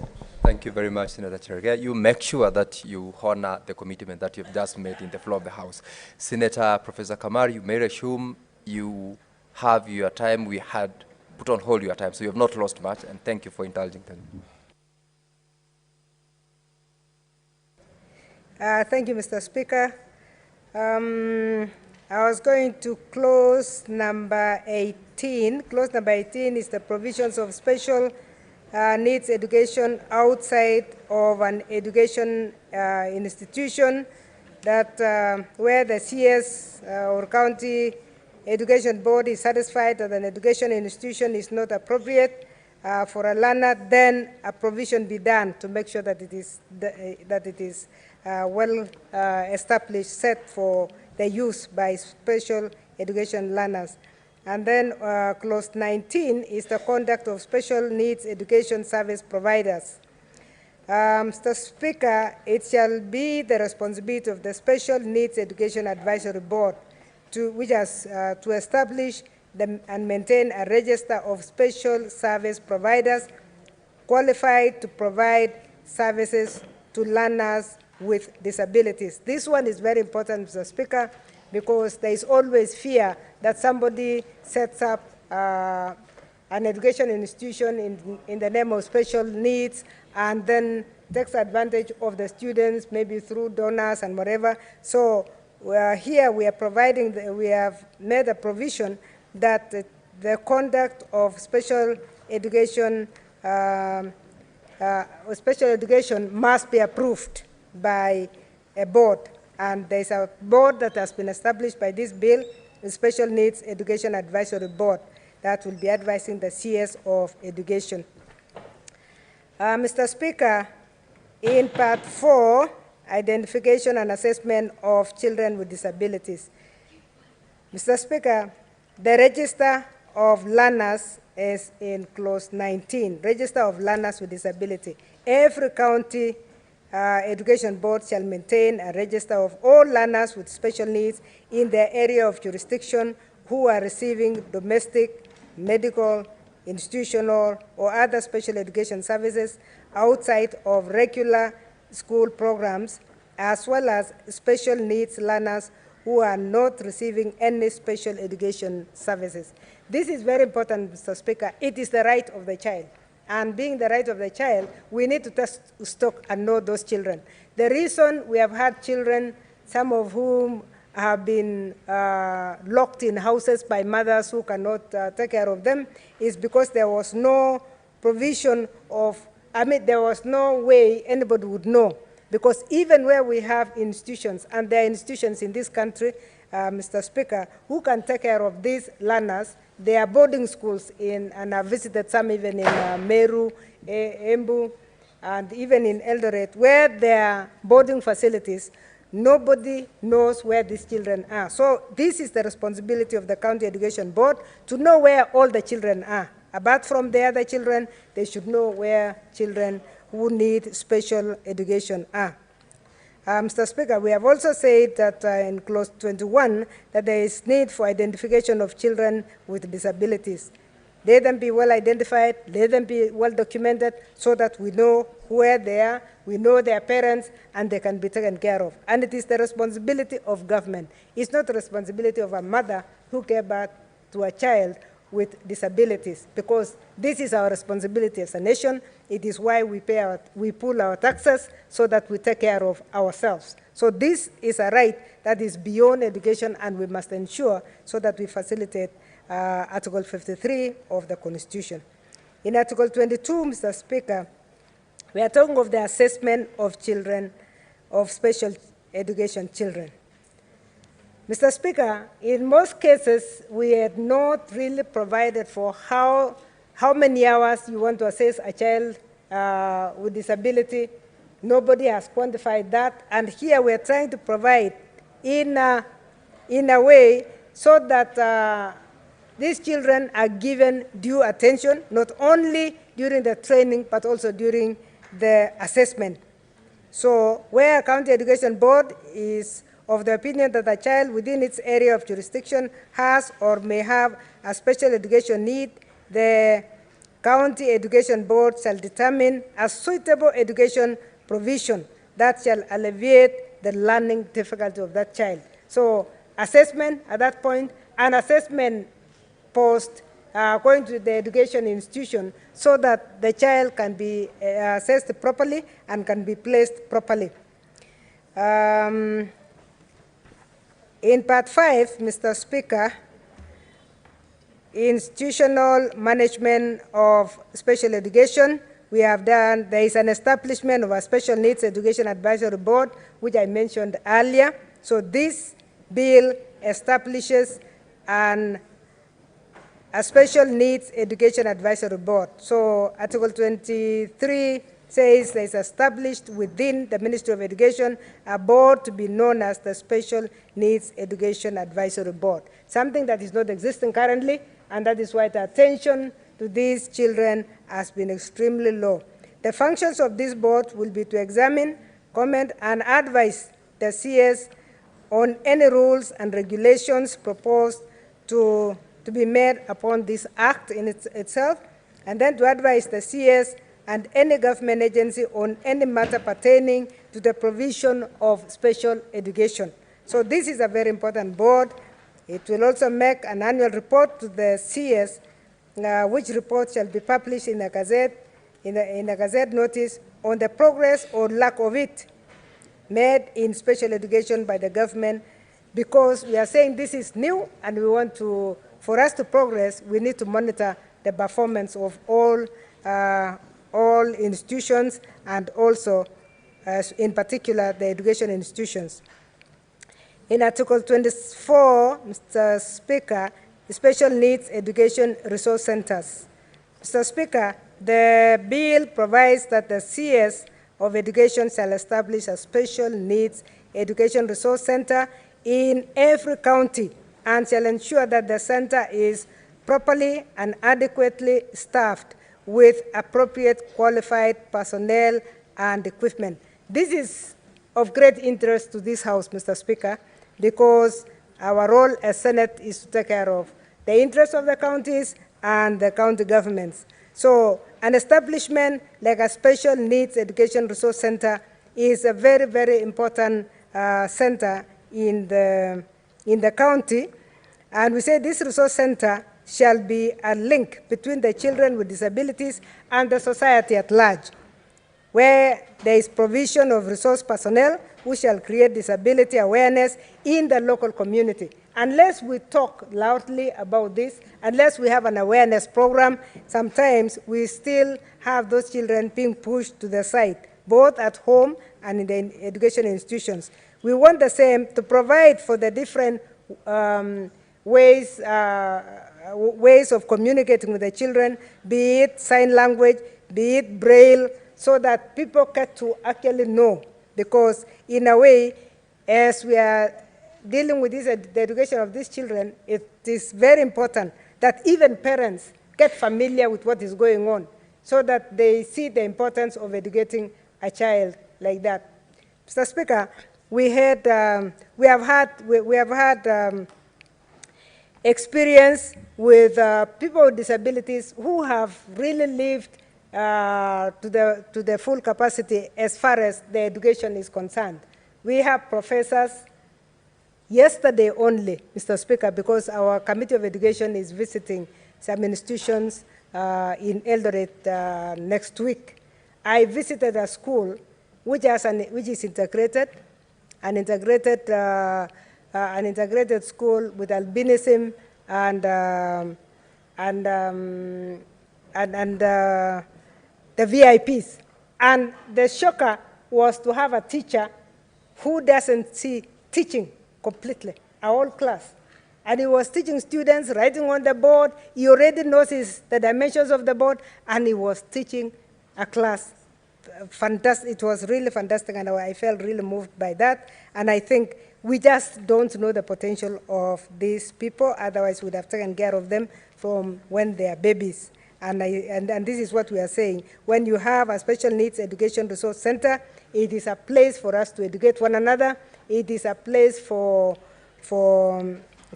have even shadow teachers who we should also have physiotherapy services, so that during holidays, children can be taken there for play. They can also be taken there for exercises, for physiotherapy, and that gives parents also freedom to do other things. Mr. Speaker, Article 25 is on infrastructure, and I think I had mentioned that the CS must ensure that there is adequate infrastructure that are disability-friendly, toilets that are friendly, movement rooms that should be accessible, and that is the right of this child, because you cannot compare. If you have to give them one KCPE exam, we must make sure that they are also provided for. Provision for materials and equipment is under Article 26. We must provide for their materials, their equipment. You cannot ask parents to buy Braille for their children. It must be provided by government. We cannot tell parents to buy special books for these children. It is part of the package that is in the Constitution, Article 53 of the Constitution. Mr. Speaker, we also provided for the establishment of county coordinating mechanisms under Article 27, and under Article 28, we provided for the training of non-teaching staff. Non-teaching staff in the institution must be trained and retrained to have both on attitude and on the way they care for these children, because they need more patience.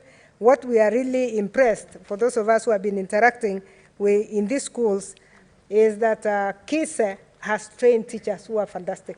The teachers, the way they handle their children, the patience they have with their children is just amazing. Part 6, Mr. Chairman, is development and facilitation of special needs education, and that section is dealing with what the Cabinet Secretary must do to facilitate registration of education institutions. And as we said, it must make sure that there is an inspection so that they provide for all the required amenities and the required facilities. And then on an annual basis, it's expected that the CS must provide sufficient information to registered institutions, registered institutions, to enable them to prepare their budgets and for the same children. In fact, we are saying in Article 30 that funding of special education must be done right from pre-unit to the university. And how is it going to be done, Mr. Speaker? We are proposing that the CS shall determine the funding procedures, provisions, and minimum standards, and the funding provision that should be done by government. That where funding is provided for an education institution, the Cabinet Secretary may attach conditions as to the use of such funds, so that funding that is earmarked for children with disabilities is not mixed with any other funding or pushed aside. So we want to make sure that funding is dedicated, that there is a dedication of this funding to special children. Mr. Speaker, Clause 31 is the responsibilities of the governing boards, as I had mentioned earlier, which is to take reasonable measures within its means to supplement the resources of the resources that are required in the education institution, that is the Board of Management. Article 32 is on the financial records and statements, and we are saying we are removing that. We want to remove any doubt that anybody would misuse any fund in these institutions, and that's why we made that provision. We also had a disqualification that from receiving any other funding, if you are being funded by capitation for a special child, that you will not use that. And this we are saying because from experience there has been misuse, where you have an institution, you are receiving capitation, and we are saying we want to get the maximum capitation for this child, and then somebody is using the same children to go and fundraise. So we have a clause there to disqualify anybody who receives any funding from government from levying anything. Clause 34 is a very important one on the levy of fees. We have said the Cabinet Secretary, in consultation with the Commission for Higher Education, the universities may issue guidelines for the levying of fees for learners with disabilities attending or intending to attend universities and other tertiary institutions. I know we have also received an amendment that is going to come later from the committee of education, that actually when we talk of free education, this is the group that must receive free education from pre-unit all the way to the universities. So there's an amendment that is coming with that.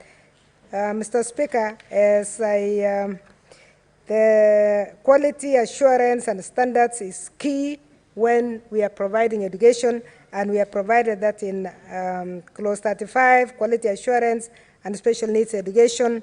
We have also talked of the role of the county government on quality assurance, that each county executive committee member must ensure that the special needs education is delivered as per the standards prescribed by the CS or the county legislation.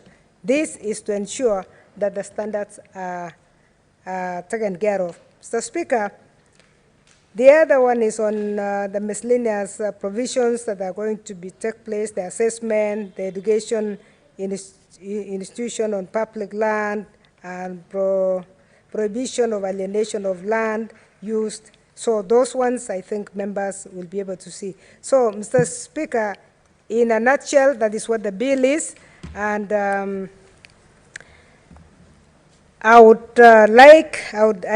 beg to move and ask Senator Crystal Asike to second. Thank you, Senator Professor Kamar. Before Senator Crystal Asige seconds your motion, I have communication to make from the chair, and this is with regards to our visiting students and teachers from SEK St. James Mayori Secondary School. Honorable Senators, I would like to acknowledge the presence in the public gallery this afternoon, visiting teachers and students from SEK St. James Mayori Secondary School in Embu County. The group comprises 2 teachers and 51 students who are in the Senate for a one-day academic exposition.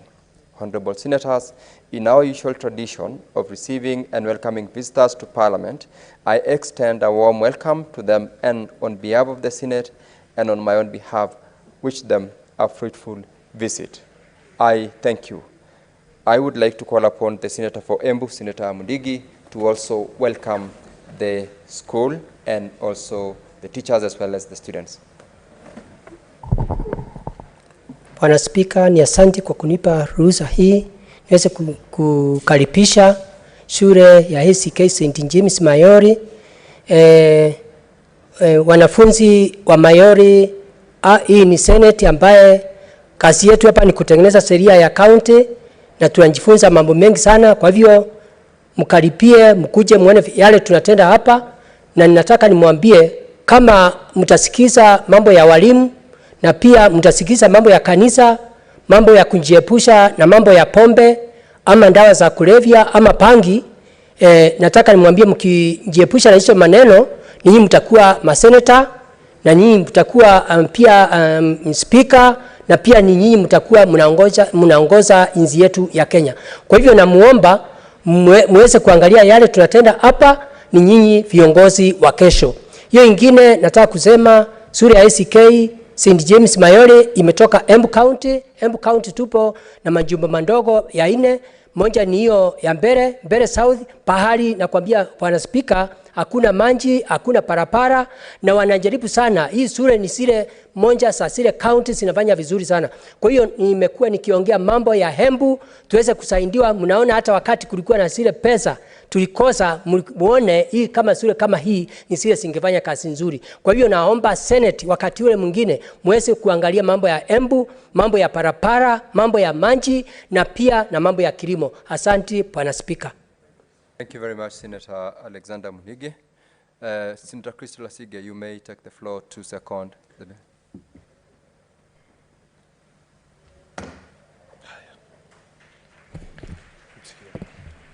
The thing is already on. There's the mic.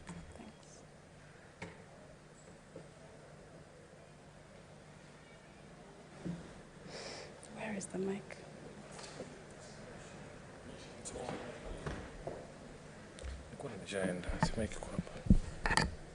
Okay, thank you.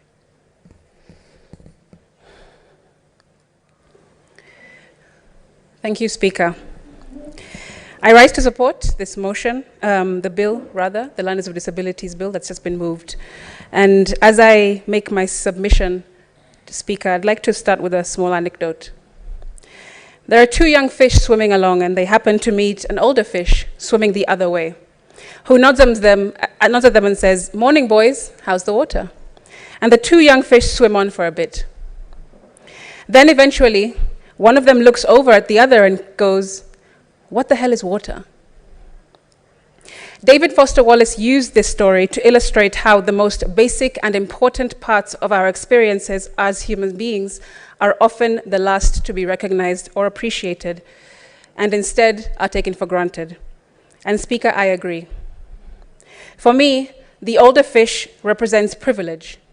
People with means, people who assume, people who are not just ignorant, but have no desire to be informed.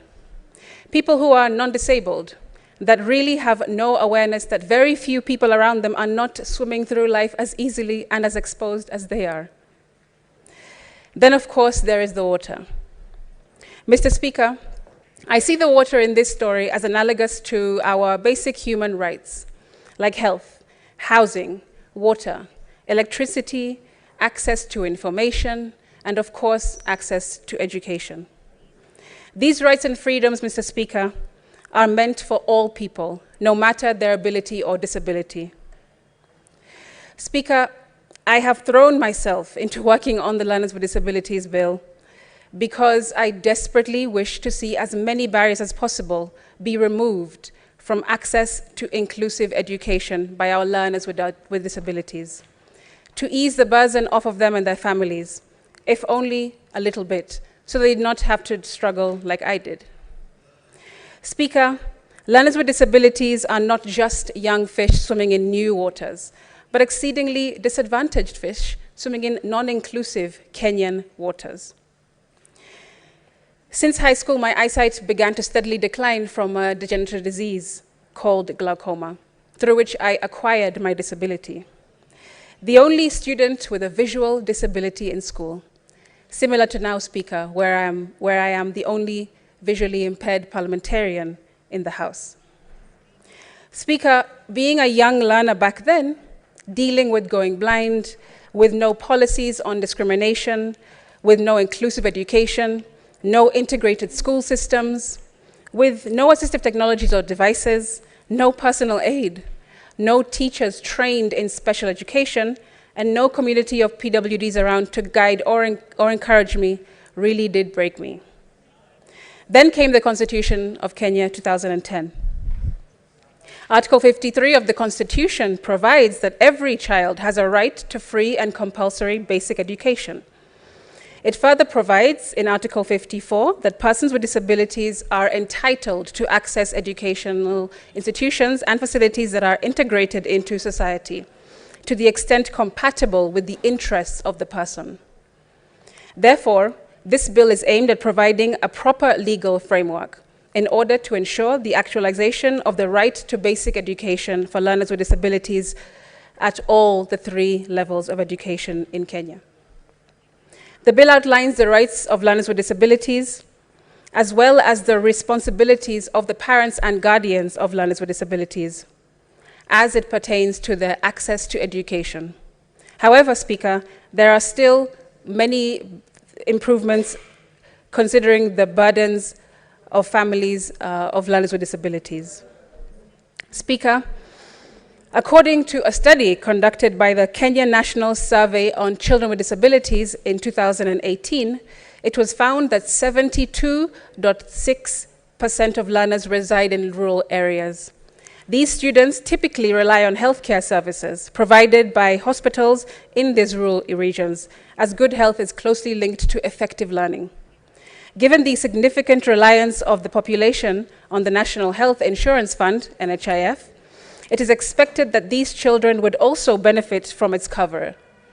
Unfortunately, due to the current status of the NHIF, over 350 rural hospitals have now refused to accept NHIF cards.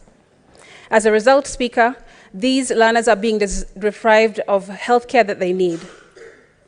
This situation puts their families in a difficult situation, forcing them to pay for medical expenses out of pocket, which leaves them with very little money for other crucial expenses, which I have outlined in this House before.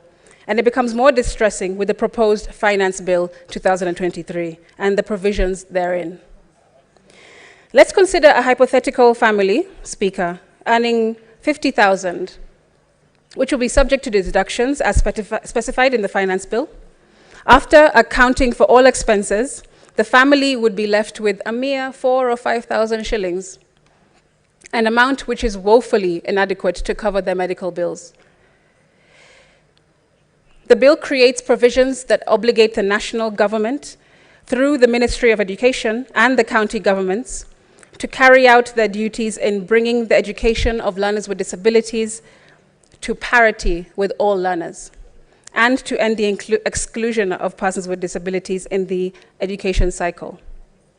Mr. Speaker, the same study conducted by the Kenya National Survey on Children with Disabilities in collaboration with the Kenya National Bureau of Statistics in 2018 revealed that approximately 300,000 learners with disabilities are currently enrolled in our educational institutions. However, the study highlights a significant dropout rate amongst these learners. What the study fails to provide is a true picture into the quality of education these learners receive. Many of them have expressed dissatisfaction with the quality, stating that teachers lack adequate training in special needs education, leading to a sense of neglect amongst the learners. The bill stipulates the process of identification and assessment of learners with disabilities to ensure that every learner has access to education in a manner that is convenient and accessible to them. Mr. Speaker, in 2016, the Special Schools Heads Association of Kenya conducted a study revealing that over 100,000 learners with disabilities were not attending schools in Kenya. Among this group, the largest percentage, more than 35%, consisted of learners with self-care difficulties, followed by those with communication difficulties at 25%, intellectual disabilities at 10.7%, and visual impairments at 2.8%. These figures, Mr. Speaker, are substantial, but it is important to note that they do not reflect the most recent data. Obtaining up-to-date statistics has proven challenging.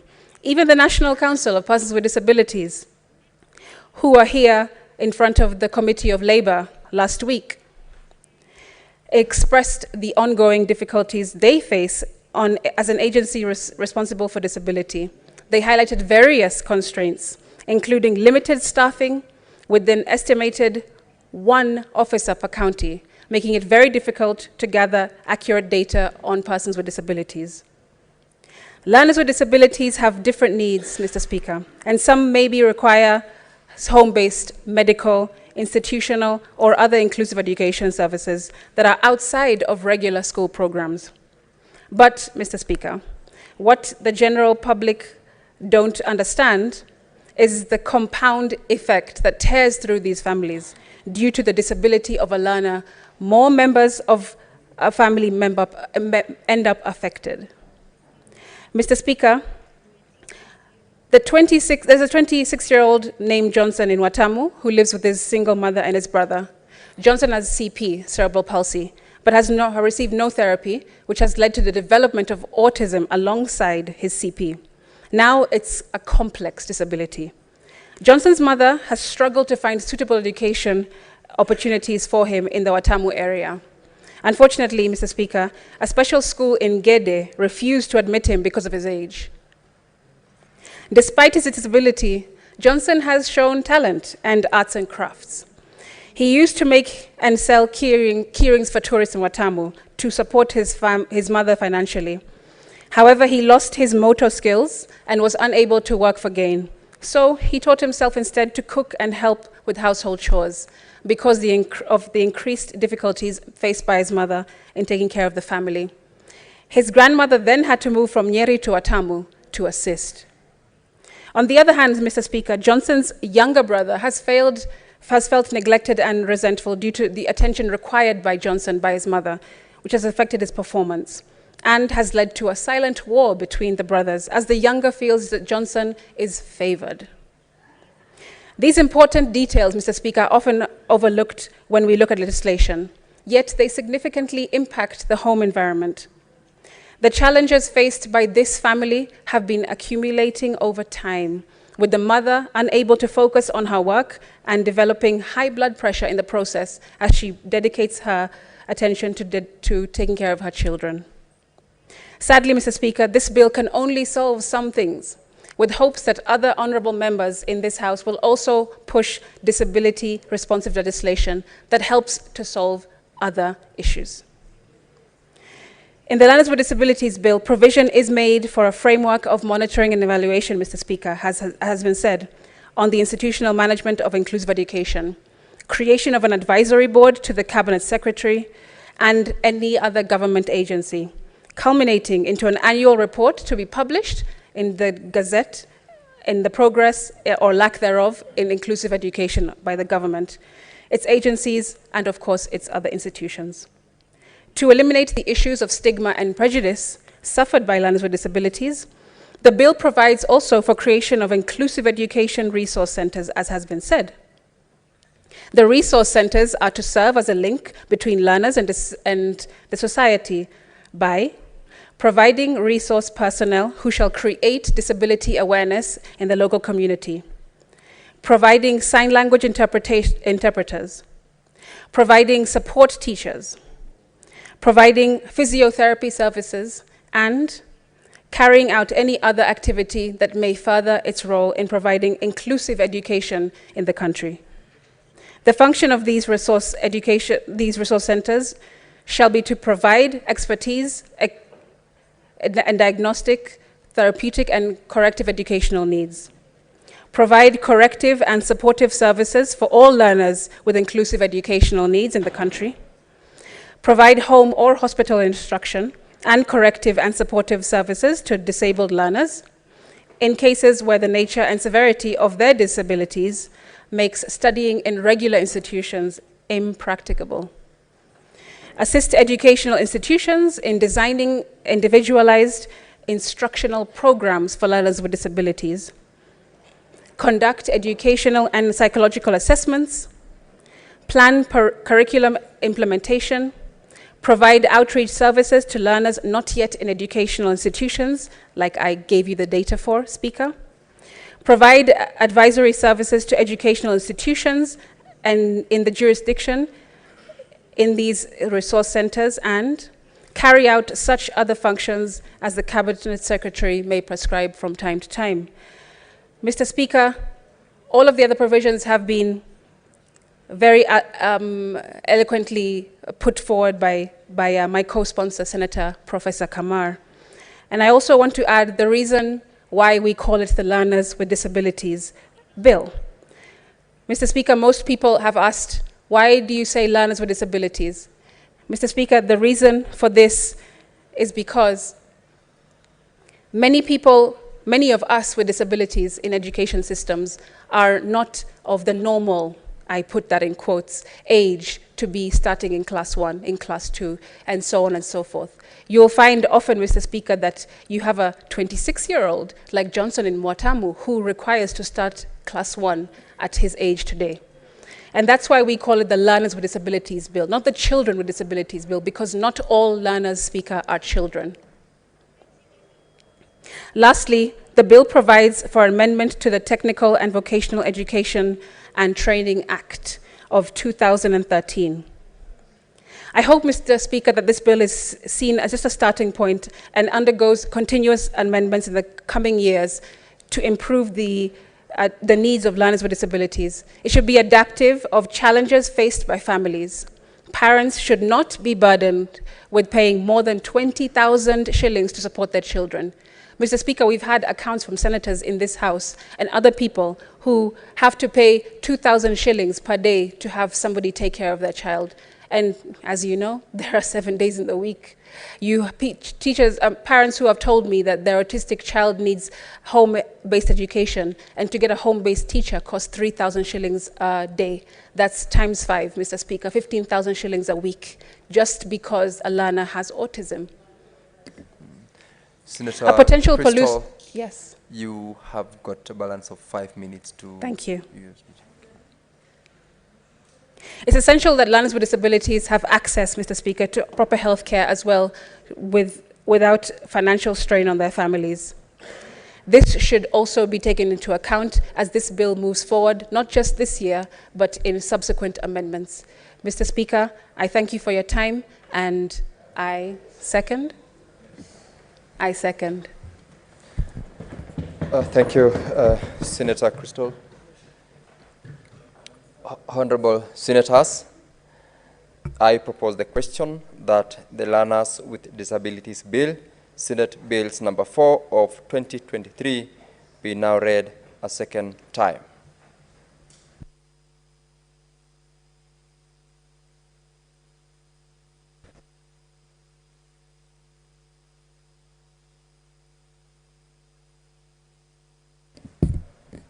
I note from the dashboard that there is expression of contributions to this bill.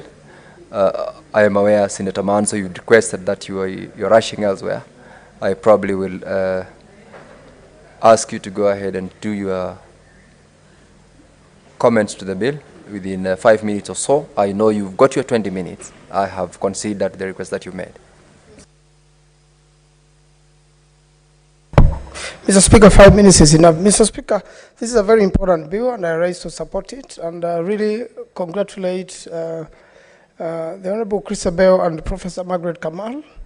It has distinguished a current practice in terms of learners, and that, Mr. Speaker, it is important that whatever has been happening has been without a law. There are, first of all, international conventions on this. The Constitution has touched on it, and there are scattered laws on how to deal with this issue. But now with this bill, it's going to be settled that people with disabilities get an opportunity to learn, because education is an equalizer. And Mr. Speaker, I want to draw an example from members, and would like to encourage members, if each member from members of National Assembly in CDF and in their offices and this House, together with the nominated members, if each one of them took care or employed a person with a disability, then that will go a long way to scatter this opportunity across the country. Mr. Speaker, I've been doing this since I was a member of National Assembly, and now in my office there is a young man called Dennis.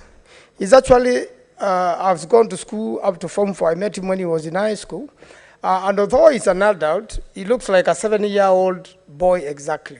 And a lot of people mistake him for a child. Even when he boards a matatu, they think a child is lost.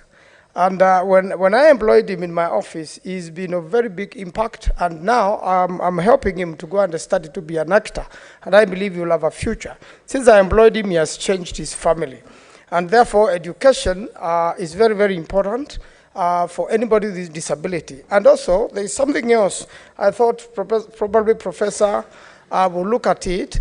Some of the disability cases can actually be attended to medically, and they are cured. And then we also have a problem across the country where many families hide children with disabilities and never give them an opportunity to go to school.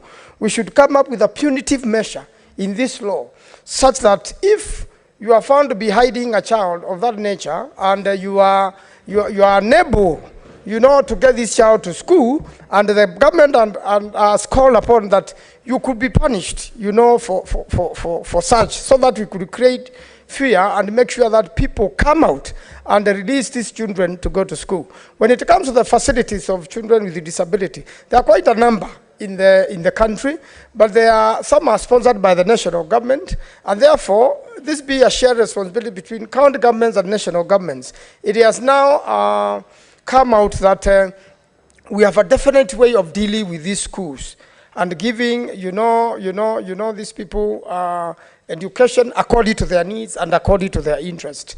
There has been no proper way of funding. And one time I employed a member of staff who had brothers, actually who was the only child in that family who can see. And upon employment, one of the things we did was to conduct an harambee to make sure these children go to Thika School of the Blind. And now it has changed that home completely. And a big relief was given to this employee of mine who then, really came on board so that we could help that family. So we have to come up with a system of making these children go to school or adults other than harambes, Mr. Speaker.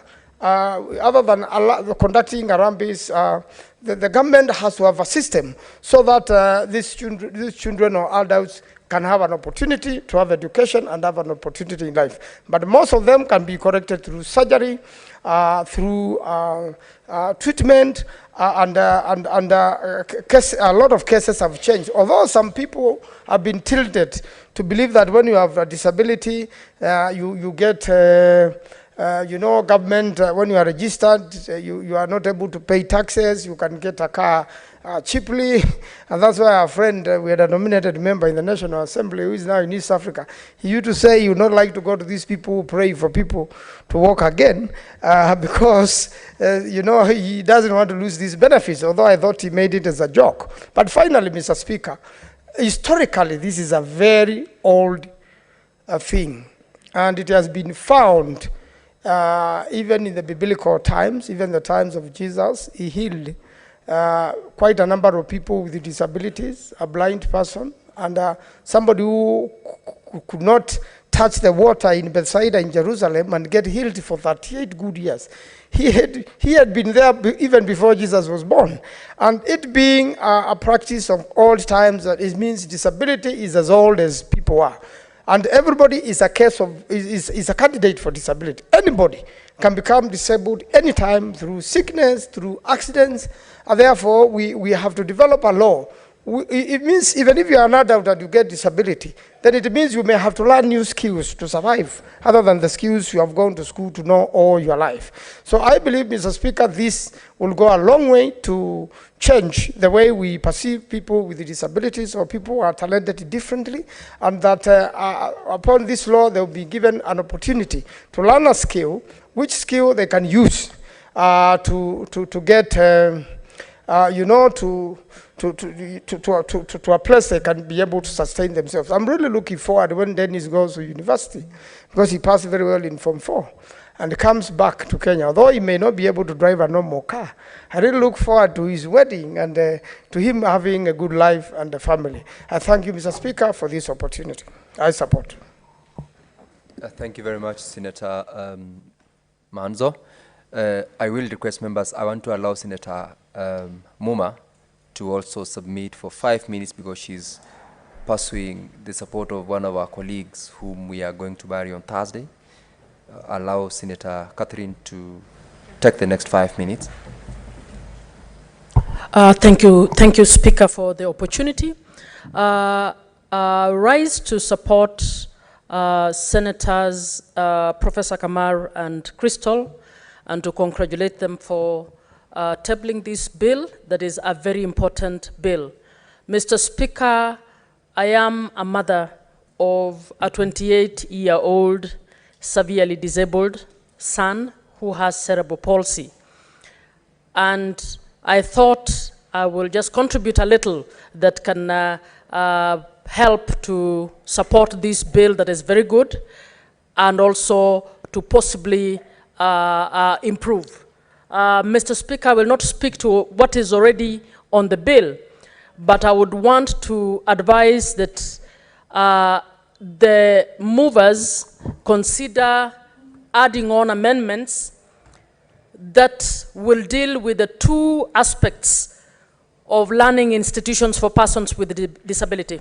Mr. Speaker, under the Convention on the Rights of the Child, or on the rights of persons with disability, the recommended way of education for learners with disability is to integrate them in the schools that other students go to by enabling the facilities to actually provide access, by training the teachers to be able to handle both differently abled learners. Mr. Speaker, we need to progressively provide in this law that all schools should contemplate facilitating access to learners. Because, Mr. Speaker, the specialized schools would be situated in very far-flung places. So if you have only one school in Kakamega, it means that the students with disabilities in that district must then go and be in boarding. And it is not always the case that boarding school is the best solution for students. So I would want to request that the movers provide for integrated learning in the normal schools, so that all schools progressively provide an infrastructure that can facilitate learners with a disability to be brought on board. Mr. Speaker, this means that even the school buses in this country must be adjusted to be able to take on many students, learners with disabilities. Mr. Speaker, you will be shocked. I had I had the House upload when Senator Manzo mentioned that there are parents who don't take their children to school. Mr. Speaker, I would want to tell you that as a wearer of the shoe, I know many parents who've not been able to take their disabled children to school because the matatus will not take them, because they do not have the facilities to be able to carry their child to school. So beyond being denied that opportunity to go to school, they are condemned by society as having refused to take their children to school. So I would want, even as we consult, to know the practical situation that students and parents and families of learners with disability go through. The second bit, Mr. Speaker, and I'll be quick, is the specialized schools. Mr. Speaker, majority of schools or institutions for learners with disability are sponsored by private actors in this country. The public only sponsors very few of these schools.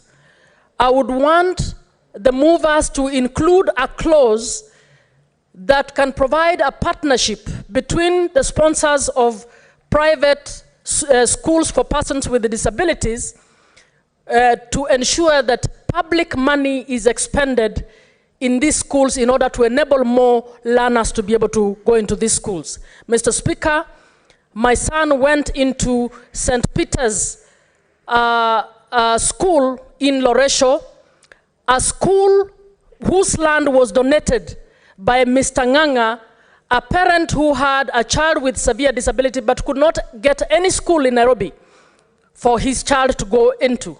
He then gave away his land in order for children with severe disabilities to be able to go to that school. Mr. Speaker, when we approached government to post teachers to this school, the government refused to post teachers to this school because in their view, they could only give if the land was handed over to the government. Of course, the Board of Trustees refused to do so because we knew once you hand over the land to somebody in government, we were not too sure whether that will remain a school or whether it will be taken over. So, Mr. Speaker, as I finalize, I would want to ask that the movers of this bill interact a little just to understand the lived experiences of families, of persons or learners with a disability, so that we can add in one or two things that will strengthen and actually take into account the lived experiences of learners with a disability. I thank you, Mr. Speaker. Thank you very much, Senator Muma. Senator Samson Kiprotich Cherargei.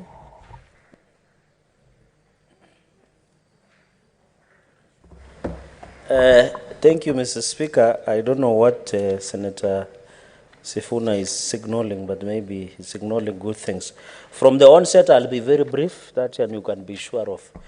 I want to congratulate from the onset Senator Professor Margaret Kamar, was our former Deputy Speaker, a seasoned Cabinet Minister of Higher Education, and Senator of Uasin Gishu County, and one of the trailblazers when you are discussing about women election. She was among the 6 women who was elected in Eldoret East. So we are proud of what she is doing, and we support. I know she had passionate about this bill in last session, but because of Sinadai, we did not process. Equally to thank and congratulate Senator Crystal Asike. I think, Mr. Speaker, she is cutting a niche in the legislative wall as the way she cut a niche in the creative wall. So, Speaker, there is a good song, a very beautiful song she has sung called Lenga, a very interesting song that when you are relaxing, you should listen to. And I'm happy she is making a mark. And in part of the song she says, and I quote, maybe in Kiswahili, shida zikiwa mingi beba na lori. So she's doing extremely well. And I'm happy to see her being the champion, Mr. Speaker, of the PWDs being known and be respected as per the law, even to receive their dignity within our society. So, Mr. Speaker, I would not find myself outside supporting this bill. And, Mr. Speaker, you know, PWDs, as we lead everybody, even Senator Eddie here, we are leaders of all, be with the PWDs, the able-bodied, the poor, the rich, the judges, the magistrates, the president, the people at the bottom. So, Mr. Speaker, we read. So, Speaker, I'm made aware in 2019 population announcing census, where Kenyans are 53.01 million. Out of that total number, 2.2% are people living with disability. That is around 0.3 million Kenyans who are people living with disability. So, Speaker, it's worth note that this is a population that even the Constitution 2010 has recognized their role. And you look under Article 54, one of the issues that espouses in under Article 54, Mr. Speaker, is the right to access education facilities. And I think, of course, outside the language, the braille and what have you, but it talks about access to public spaces, access to education, and in fact it is Article 54(1)(b) talks to access educational institutions as facility for persons with disabilities that are integrated to society to the extent of compatible with the interests of the people. Mr. Speaker, it's very important that many people imagine that people living with disability must be keeping or be put in a particular place. There is a way these people can be integrated with the normal children, with the normal society, but we must be aware that we need to prepare maybe access to building like ramps.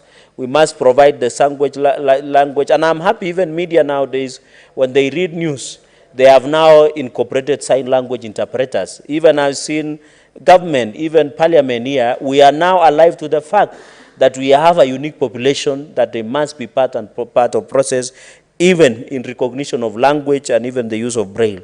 So, Mr. Speaker, it behooves the Education Ministry to, when we pass this law, because I don't think anyone would object this law, we should process it very fast members of National Assembly and the President, I can confirm the President will ensure that is assents to this bill.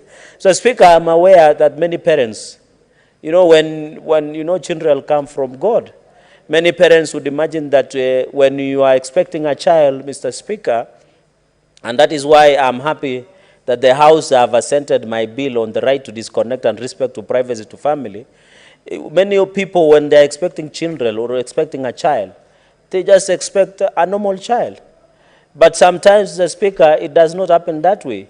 Sometimes you get the children which are born differently, ably. Others are what we call albinos, Mr. Speaker. There is tendency in this country when children are born with PWDs, because of the unique challenge that they come with. They need a lot of support. You find children, we find parents are closing, Mr. Speaker, or hiding away the children. Even I don't want to name the family. When I visited one family when I was, I think after my campus, and I later, after some time, I realized they had a child who was a PWD, who had mental issues, Mr. Speaker, and they ensure they keep that child away from other people. And I think that is unfair. What we need as a country, and I want to challenge the Ministry of Interior, the Ministry of Education, the way we have said 100% transition, using chiefs to ensure all children attend school. I want also, in the spirit of this bill, the Learners with Disability Bill, that also chiefs should be ordered to do a census and ensure any child who has a challenge of PWD, Mr. Speaker, who are differently, should be taken to school. It is the law. So as much as we are pushing for 100% transition rate, we also ask the chiefs, the Ngao, the Ministry of Interior, to ensure that we have census of most of these children, Mr. Speaker. And therefore, and parents should be proud. These are just children, and they are very unique, Madam Speaker. You cannot imagine Senator Crystal Lasige here is the champion of PWDs, and she's in the creative wall. Mr. Speaker, when you are relaxing with your family, you should put that song and you will really appreciate what she's done. She has a wonderful voice. Many people would have assumed Senator Crystal should not get education simply because she's a PWD. No, she's doing marvelous. She's now the Senator of the Republic of Kenya. And I want also to thank the party that nominated her. This is something that it cannot go without notice, and congratulate the party, Mr. Speaker. Mr. Speaker, because I have only 50 points, the third point is we need the Data Protection Act is in place. We have the census. Let us ensure that we identify and prioritize. I wish in census, when now the Kenya National Bureau of Statistics, Mr. Speaker, they should be telling us so-and-so as a PWD child, so that when some of these support, Mr. Speaker, have made people living with disability. I'm surprised in this country, there are Kenyans who are PWDs, but they don't access PWD card. Can you imagine? Because when it comes to registering wazee for the stipend that they are given monthly, the chiefs are ordered. I'm looking for a situation where Ngao will be directed to ensure that any person, any Kenyan who is a PWD, Mr. Speaker, have a PWD card easily. I don't know what you need to see, because sometimes I see people complicating. If somebody is a PWD, which other miracle do you need to see so that you can give them the card, Mr. Speaker? And you remember, Senator Wambua will note that in this part of last session, I was a temporary PWD, and Senator Kamar can remember, I think, a number of colleagues who are in this chamber, Mr. Speaker. So it is not that I was a temporary PWD. It is not that it is a preserve of few individuals. Others get it through a long life, through accidents, Mr. Speaker. And therefore, that is the 50th point, to allow colleagues to also contribute the access to buildings. I think the Disability Act of 2003 became critical. It was also married with 2010 Constitution, and I think that is very important. I think what we need to do is also push for the training of teachers, which I know the bill has tried to address to. Training of teachers on how to handle the PWD children, Mr. Speaker. They have unique, in Nandi, for example, we have the Kapsabet School for the Deaf. We have small homes where the Catholic Church are sponsoring. I know other churches are sponsoring also some of these organizations. Mr. Speaker, we should not leave our children of PWD to the charity, to the mercy of charity.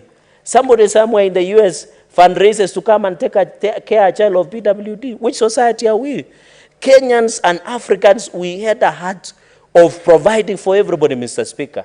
Mr. Speaker, it's sad that most of these organizations that support PWDs, including learning, including provision of learning materials, braille, the sign language, is being done by people who run charitable organizations. Which society are we if we can leave some part of the population to the mercy of charity, Mr. Speaker? Mr. Speaker, the government must take this with seriousness. It deserves, Mr. Speaker. I normally see even the challenges, the feeding. You know, we have one in Dalat where somebody who doesn't have legs and hands runs, is called Job. And I hope one day Senator Crystal will allow me to take me to that school. Mr. Speaker, I visited a few months, and there are unique challenges. They are only requesting for wheelchairs, only. They are only requesting for learning materials, for access to be designed for ramps, Mr. Speaker. And I want to celebrate Job, who comes from Dalat in Masab sub-county, for being the pioneer of, because he was born like that. And the reason, Mr. Speaker, Job is doing a wonderful job in Dalat, Job is doing a wonderful job in Dalat, is because, Mr. Speaker, the parents did not, he was born without arms and legs, but the parents did not hide him. They took him to learn in a school that was within Dalat region. They didn't take him to the special school. And I can tell you that young man is very handsome. I know this will have a contest with the ladies, but allow me to use this word. And he's also very brilliant. And I hope one day Senator Crystal and other colleagues will visit that school so that you can see. Mr. Speaker, we should not leave to the mercy of donations for our schools to run. The 50th point, Mr. Speaker, that I wanted to make is the training of teachers, especially the teachers that in our schools. I think what we should be doing is to push for, in a course, whether you are in GSS or any other DSSA or this ECD classrooms, Mr. Speaker, is I request that one point in time, the syllabus, before you pass to being a teacher, Mr. Speaker, we should be trained. Even I propose, Mr. Speaker, even Senate, even Parliament, even any government entity and private, we should have a way, the way we were being taught about first aid, we should be taught about the unique population of PWD so that we appreciate their unique nature and their unique role. And I propose that through Senator Kamara and Senator Crystal, it should be, and I think for Senator Kamara, who was the principal of Senator Wambua, should not have an issue because she has stayed in education and academia for long. In conclusion, this is a brilliant bill. There is nothing I can say. The issue of funding, I have insisted. Let the government, we are now pushing for finance bill to be passed, Mr. Speaker. When these results are here, Mr. Speaker, we should ensure these resources are used for funding of some of these schools that have unique challenges. Mr. Speaker, therefore the funding, we should put it in the budget and ensure, Mr. Speaker, and the component of vote should ensure that it captures people living with disability. Mr. Speaker, on the role of counties, because we protect, in conclusion, is to ensure counties also play a role. We want the counties to ensure ramps are accessible, the quality assurance are looked into so that we can sue with the future. Mr. Speaker, this is the bill that I will support with all my body organs, with everything I have to ensure that it passes. Congratulations, colleague. Wish you well. Thank you very much, Mr. Speaker, and congratulations. I support. Senator Sifuna Edwin Watenya. When I realized you were coming in with a Chair, always protect me from Senator Cherargei. Mr. Speaker, I'm entirely proud of the two senators who have collaborated to put together this bill. Of course, Senator Kamara is a foremost educationist, renowned. And Senator Crystal Asige, I have the privilege of sitting next to her, Mr. Speaker. I can tell you that I am learning quite a number of things that I did not know, especially the perspective of the world from the point of view of somebody living with PWDs. I was moved by her anecdote about, or the example she gave of the 3 fish. It is a poignant reminder that, in fact, we must strive to understand the world other people live in, not necessarily just yours and the one that you are comfortable with, because there are many things that we take for granted that are not available in other people's worlds and other people's lives. Allow me, Mr. Speaker, to commence my views on the bill itself, as I must, with the Constitution. Under Article 53, Mr. Speaker, basic education is expressed not just as a right, but a compulsory right. That means that all of us, all our children, do not have a choice. They cannot opt out of education because this is something that the Constitution has made compulsory. The realization of that compulsory basic education then depends on eliminating the barriers to access to that education that have been, both natural and unnatural barriers to the access that have been erected in the way, especially of people with disabilities. What we must do is that we want to eliminate these barriers to ensure that there is equal access to PWDs, to create an environment that, that ensures there is equal access. And many of the things that we take for granted, Mr. Speaker, could be the very simple barriers that then deny that access for persons with disabilities.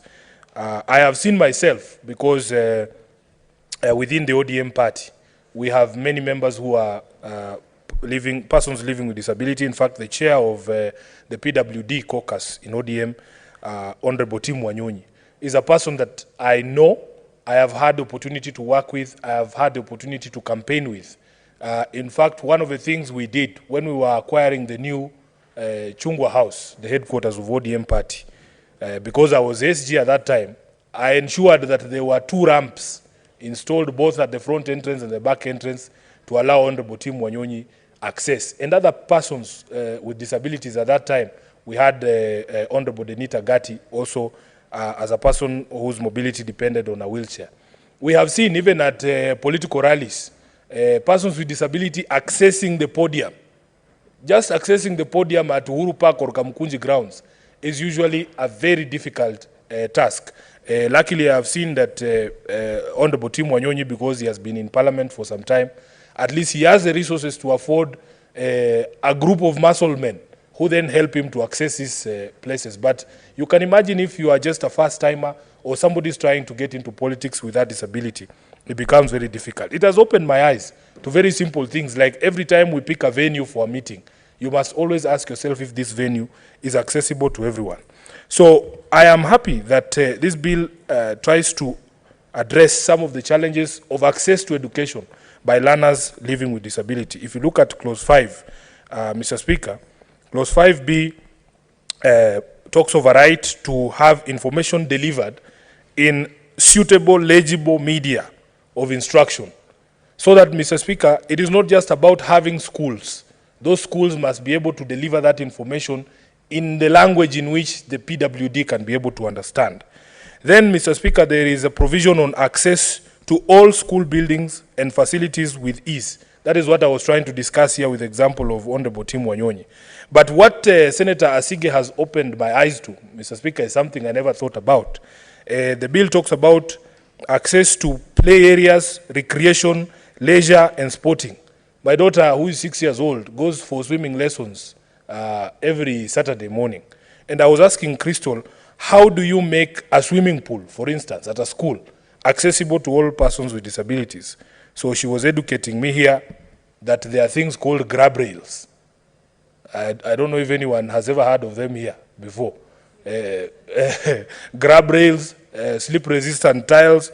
She even described that the swimming pool has to have a certain slope. You know, the slope from the shallow end to the deep end has to have a certain gradient of, I think, 1.2. I don't even know what that means, but that's what she told me. So it is important to see things from this perspective, Mr. Speaker, that in fact, it is not just, school is not just about the classes and the classrooms, that even play and recreational activities, when other able-bodied students are partaking in these activities, we should not leave the PWDs out. And I'm happy that that particular component has been captured.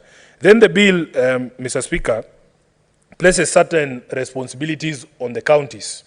And the responsibilities include providing this infrastructure that we're saying. If you're going to have all the public schools in Nairobi accessible to all persons, not just people on wheelchair, because disability takes many forms. Mr. Speaker, you should be able to invest in that infrastructure, and it is going to cost us money. It talks about setting up of resource centers and having a teacher in each school who is able to then instruct learners with disabilities. These, of course, will come with extra costs to our counties, which is why as a foremost defender of devolution and a fighter for greater resources to go to our devolved units, I continue to insist that we as a Senate must do more to make sure that our counties are better resourced so that they can take care of all these new responsibilities we keep imposing upon them as a Senate. This is, I think, in the past few months, another bill that is adding a fresh responsibility that requires extra resources on the counties. You will remember we passed the vocational training centers bill as well, or act now, that also requires that counties set up these vocational training centers. This is additional costs that the counties have to bear, and we must provide for those with the resources that are to go to devolution. Finally, Mr. Speaker, I learned that the bill also provides under clause 24 that there be established resource centers in each of the counties. And these resource centers, the bill expresses that they be put up by the cabinet secretary, which basically assigns that responsibility to the national government. And these resource centers in each of those counties are supposed to have resource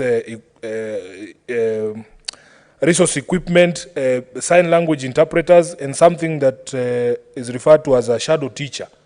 I didn't know what that is, but again, I'm fortunate to sit next to Crystal Asige. So she says that if you have an able-bodied teacher, a teacher who has not been trained on how to instruct persons with disabilities, then you need somebody, another person, another teacher to shadow them so that those learners with disabilities, yes, severe disabilities, can have somebody now to explain to them in that language or medium that we spoke about, that they understand, Mr. Speaker. Kwa hivyo, I am very happy with the provisions of the bill. I want to take this opportunity again to congratulate my sister, Crystal Asige. I know how hard she has been pushing us in the leadership to ensure that this bill now gets to this particular stage. At the SBC, we have fought for greater motion on the order paper so that we are able to process business faster, and I'm happy that we have got an opportunity to debate this particular bill. Mr. Speaker, with those many remarks, I support. I thank you. Senator Sifuna, I want to commend you also for practically having ensured that the Honorable Wanyonyi and the ODM officers is friendly to persons with disabilities. And that is one way of ensuring that indeed we have all parties of people enjoy the benefits that they do as members of every other political party and as also Kenyans. Senator Abdul Rahman Abdillahi Miraj. Asante Bwana Spika kwa kuweza kunipa fursa hii na mimi niweze kuchangia katika mswada huu. Kwanza nitangulize pongezi kwa dada zangu hawa wawili kwa kuweza kuleta mswada huu hapa ili tuweze kujadili na kuitunga hii sheria. Kwa kweli sheria zipo nyingi zinazosema ni haki ya kila mtoto ama mwananchi wa Kenya kuweza kupata huduma ya elimu. Ingawaje imekuwa changamoto kubwa kwa watoto wanaoishi na ulemavu na jamii nzima ya walemavu. Kwa hivyo naona wameketi na wamekuja na mswada huu kwa wakati mwafaka. Wakati ambao tunaona shule nyingi ambazo watoto wetu ambao wana ulemavu kuna moja imeweza kufungwa na nyingine ziko katika hatari ya kutaka kufungwa. Kwa sababu mimi kama mzazi wa mtoto mlemavu tunaona misaada mingi tuliokuwa tukipewa. Kwa sababu leo hii mimi ni senator, lakini pale nyuma nilikuwa mama viazi. Na kuwa na mtoto mlemavu ilikuwa changamoto kubwa sana. Kwa sababu kando na kuwa maisha ni magumu, ilikuwa ni lazima pia tumtafutie mtoto anayeishi na ulemavu zile huduma ambazo alihitajika kuzipata, kama hearing aid ambazo zilikuwa ziko na gharama ya hali ya juu, digital ambazo zilikuwa zikiuzwa 150,000. Kwa hivyo ni changamoto nyingi ambazo watoto wanaoishi na ulemavu wanazipitia wakiwa na wazazi wao. Na ni jambo la kutia moyo kuona kwamba wapo watu ambao wamekaa wakawafikiria na wakaleta mswada huu ili uweze kuwasaidia pale palipo na pengo, kuziweka zile sheria zote ambazo ziko kwenye mswada mmoja ili haki zao ziweze kuafikiwa. Na pia nimpongeze dadangu Asige kwa kuweza kutambua ya kwamba sio watoto wanaokwenda shule peke yake wanaohitaji huduma hii, bali hata wale watu wazima ambao katika serikali za nyuma hawakuweza kupata fursa ya kupata masomo na huduma hii ambayo inazungumziwa hapa. Nimesikia ilipokuwa mswada unasomwa kutakuwa na marekebisho katika mambo ya technical na vocational trainings ambazo zinapeanwa ndani ya taifa letu, ili hawa pia waweze kufaidika kwa sababu hata wao ni wa Kenya.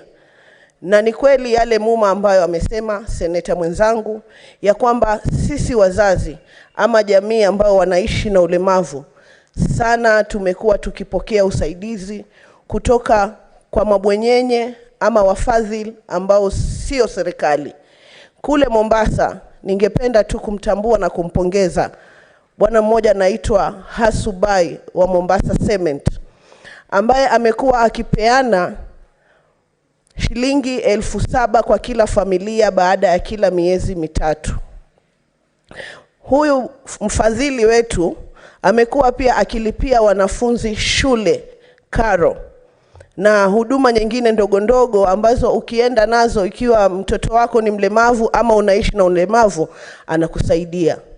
Ni wakati serikali ya Kenya Kwanza iweze kusongea mbele na kukumbatia huu mswada ili kuenda mbele, isiwe watu jamii inayoishi na ulemavu ni watu wa kuombaomba ama wa kutarajia wafadhili ambao sio serikali tu kuweza kuwafanikishia ama kuwapa huduma ambazo zinastahiki kupewa na serikali.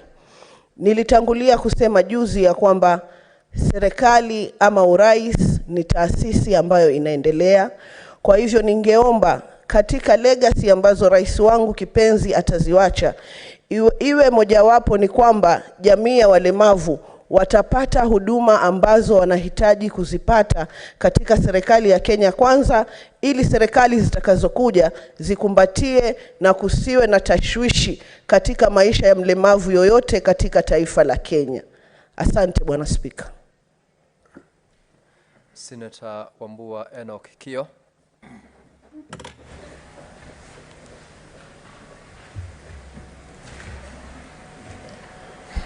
Thank you, the Speaker, for this opportunity to also add my voice to comments on this very important bill, the Learners with Disabilities Bill 2023. The Speaker, I will start by congratulating the two great lady senators who have sponsored this bill. One of them is the Speaker, is my teacher, Professor Kamar, and it is always a pleasure when a student serves with their teacher. I also want to congratulate my sister, Senator Asige, for being very consistent in representing the interests of the people that she is supposed to be representing in this House and in leadership. Mr. Speaker, I will address myself to only 4 clauses of the bill, clause number 5, 6, 21, and 23. Speaker, I like the drafting on clause 5 of this bill to the extent that it gives effect to the provisions of Article 35 of the Constitution of Kenya 2010 on the right to access information either held by the state or by another person, which information is required to help someone to advance their course in life. So, Speaker, that provision in itself places a responsibility on those that plan education funding to make available equipment and facilities for learners with special needs to be able to access information. And it goes beyond that, to ensure that even this Senate, because information from Senate is critical for the realization of the dreams and aspirations of our children in schools, and that information that comes from this public institution should be accessible to these children in a manner that they can consume. The same applies to media houses. All these are sources of information for these children.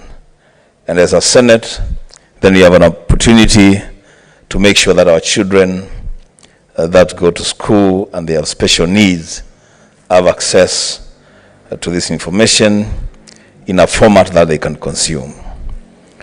Mr. Speaker, Article 6, no, Clause 6, I really like this Clause 6, Mr. Speaker, for the simple reason that the language in it places an obligation on the shoulders of parents of children with disabilities to ensure that these children access education.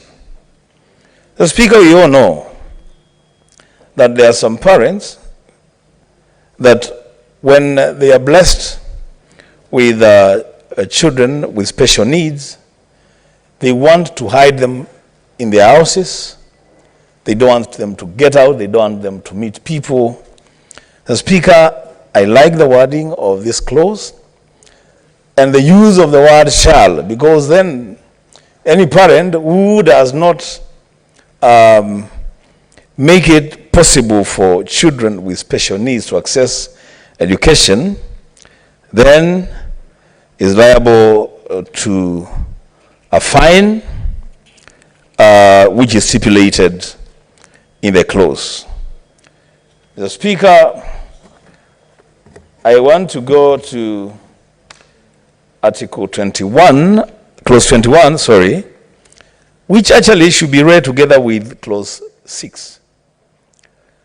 On the obligation that this bill puts on the county education boards on the examination and registration of children with special needs that need to be enrolled in schools and that are already in schools, so that then, for purposes of planning, it will be easier to know what facilities need to be made available to these children. The Speaker, Clause 23, on the establishment of Special Needs Education Advisory Board, I want to call upon the promoters of this bill to consider Mwalimu maybe refining that clause and properly defining the qualifications of the people to sit at this board. The Speaker, Clause 23(2) tries to define those qualifications, but in very general terms. I think it will be important to define the proper qualifications of the people that should sit on this advisory board, because it is these people that will cause policy shifts and serious government decisions on the education of children with special needs. So I would request, maybe in that reading, that the sponsors of the bill may consider refining the qualifications for the persons that should sit on the advisory board. Mr. Speaker, I want to conclude by saying that, Mr. Speaker, there is a problem with the training of teachers for special education needs children. That training is accessible to a very insignificant, very small percentage of teachers in this country.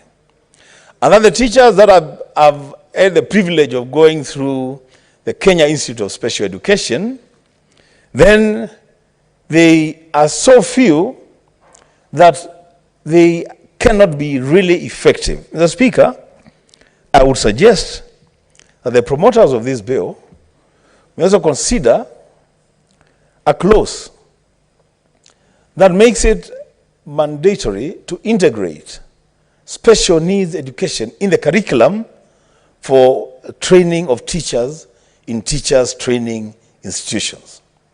So that then we begin the process of making every public school an integrated unit for special needs children. Mr. Speaker, this bill, in a nutshell, seeks to remove the barriers and substitute those barriers with enablers for greater access to education for our children with special needs.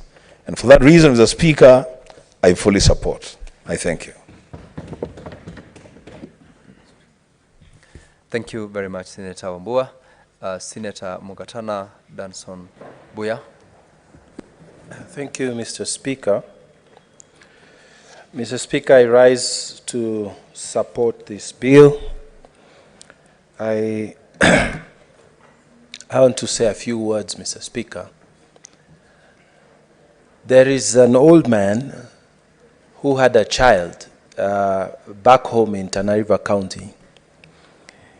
And this child was not able to walk, so he was using crutches. No, he was using a wheelchair.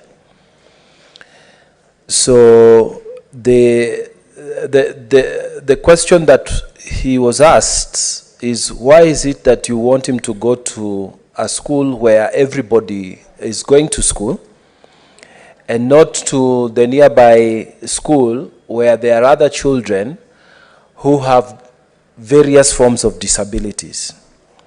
Mr. Speaker, the old man gave a very wise answer, which speaks to this bill, that this child is not going to live in a world where he will be surrounded by people with disability.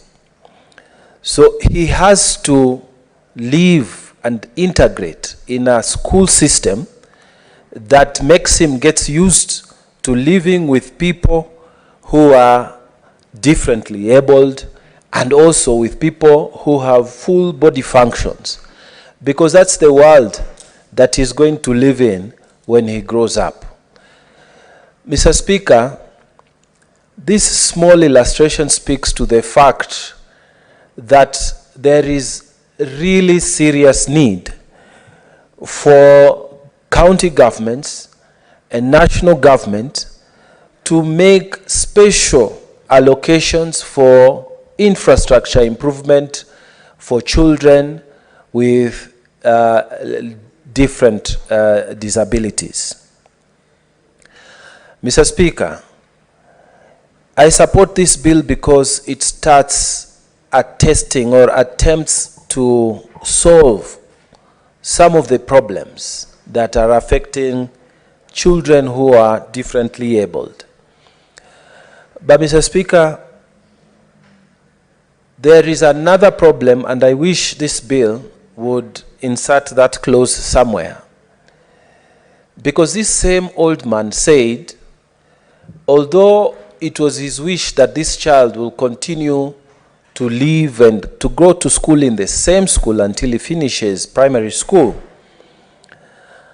children of his age kept on laughing at him and mocking him whenever he's going to the school latrine and wondering how he was going to help himself when the need arises.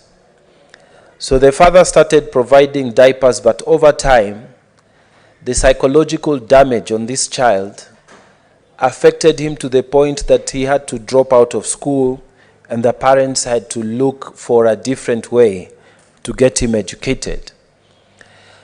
And this speaks to one of the gaps that exists in this bill. This is awareness that there needs to be a clause that will force in the curriculum of education from a very early age that children are taught that there are others who are not like you. They don't have all the functions with them, and they are still children like you, and they are going to your school, and you need to accept them. Mr. Speaker, it took a long time before the 1/3 gender rule was accepted. It took a long time before even the issue of PWDs was accepted and mainstreamed. Mr. Speaker, it would be a very important addition if this, what I call education curriculum, can be enriched to include the awareness of children at an early age, to be told that you need to know that there are others who are not like you. Because then they will accept those who have difficulties in school. And Mr. Speaker, it would be useful if it finds a way in this bill.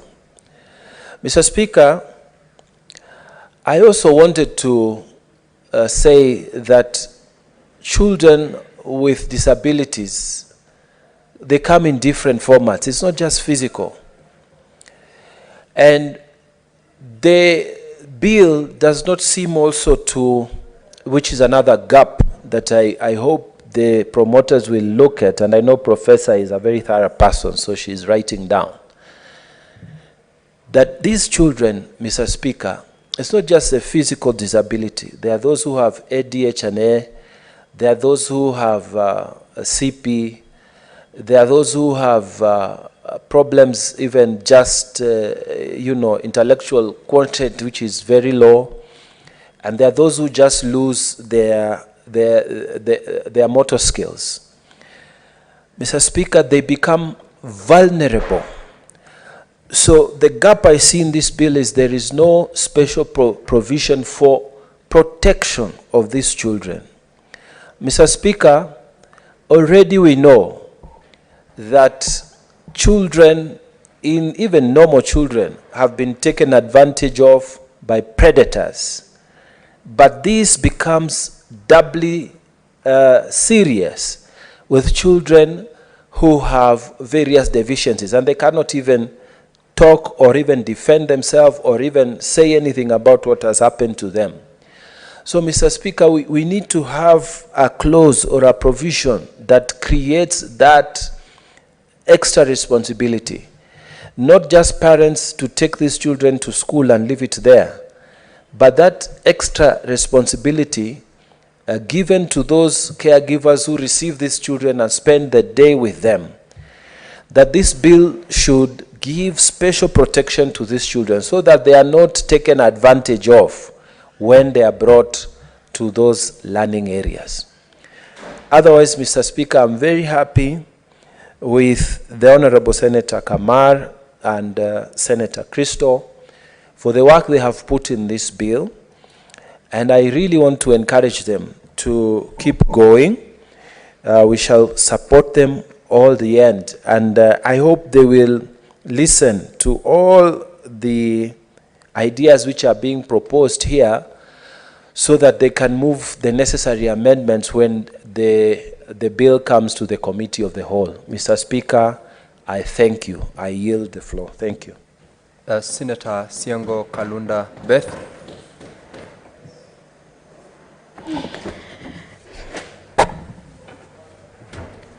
Thank you, Mr. Speaker. I rise to support this bill by Senator Crystal Asige and Professor Margaret Kamal.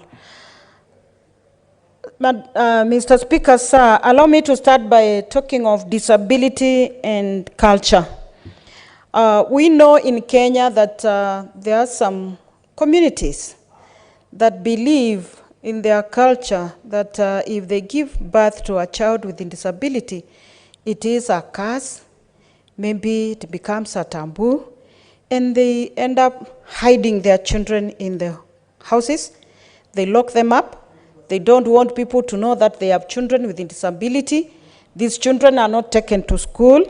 But this bill has come to save the lives of these children, because people with a disability are also human beings who have brains, and some are very brilliant. And we have an example here in a Senator VIP. And Mr. Speaker, sir, people have been very insensitive to learners with disability.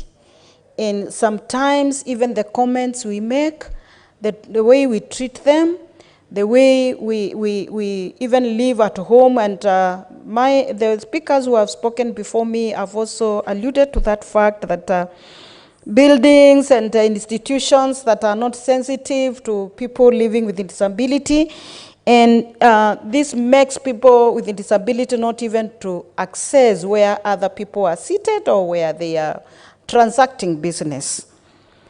It is important that the bill has also touched on the responsibilities of the counties, and it is important to know that counties should register children within their counties with disabilities, and also conduct assessment, and to have assessment tools that will enable them to ascertain the degree of disability of any nature.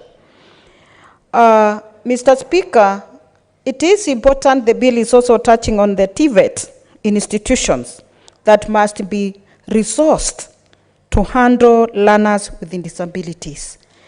TVET institutions being tertiary colleges and those institutions is very important, that learners with disability, when they are through with their elementary education or O-level, that ordinary levels, they can also move on to be trained according to their trades and their talents and their ability, depending on the type of disability that they have. Mr. Speaker, sometimes I'm perturbed to see the scenes in Nairobi streets, where you find along a street, there are so many children and even grown-ups with disability lined up to beg in the streets. And it is interesting, it's a scenario that sometimes during the day you see them, but in the evening they are picked. And at one point I asked, where do they come from? So many people with a disability lined up in the streets in Nairobi, but they don't sleep in the streets. They are picked in the evening. Is it a cartel? Is it an arrangement where children with a disability are not taken to school, but somebody is taking advantage of them? They are being used to beg, collect money, and then in the evening they take that money to an individual. Could it be true? I don't know. But to me, Mr. Speaker, it's like misusing children with a disability. And instead of them being taken to school, they are used to beg in the streets, and the money they collect, they are not even supposed to use that money, but it goes to a pocket of an individual. Mr. Speaker, disability is not inability. And this bill is very important, that it will give learners in this nation a chance to learn, children with disability, learners with disability, to advance their lives the way they are gifted. Some are very talented, very bright learners, and they can also make it to presidency. I look forward to seeing one day that we will have a president with a disability, where everybody will accept and support them. Thank you, Mr. Speaker. I support. Senator Rita Julius Mulgor.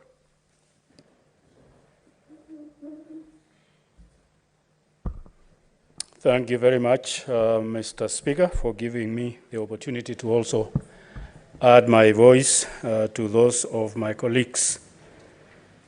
This bill I support because of the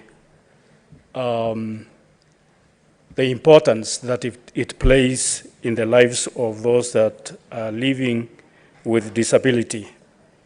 In the past, Mr. Speaker, and even current, there are some cultures that treat a child born with disability as a bad omen, bad luck and also breaking of a taboo.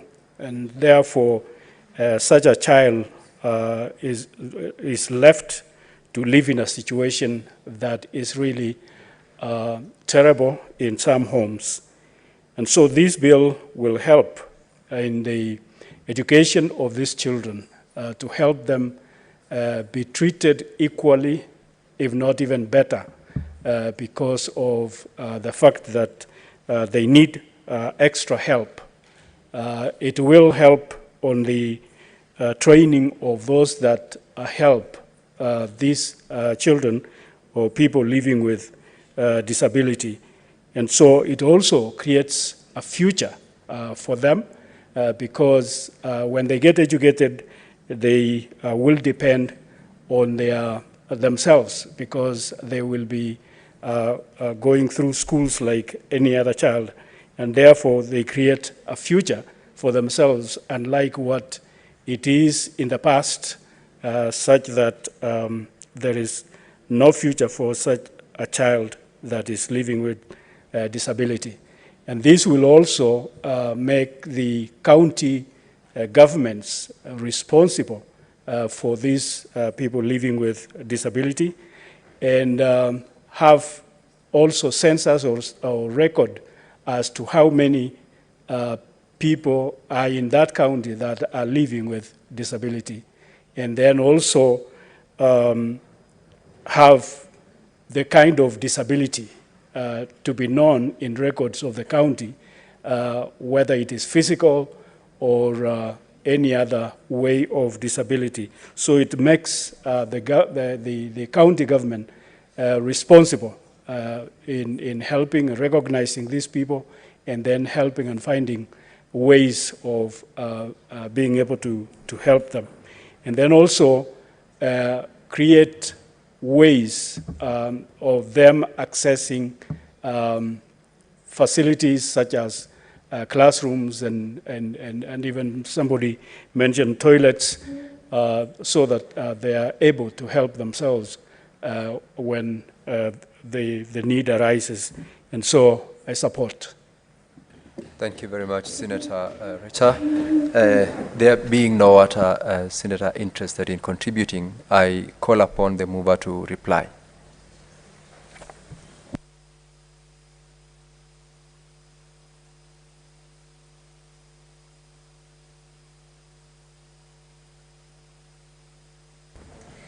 Thank you, Mr. Speaker. I would like to thank the members who have contributed in a record 1 hour.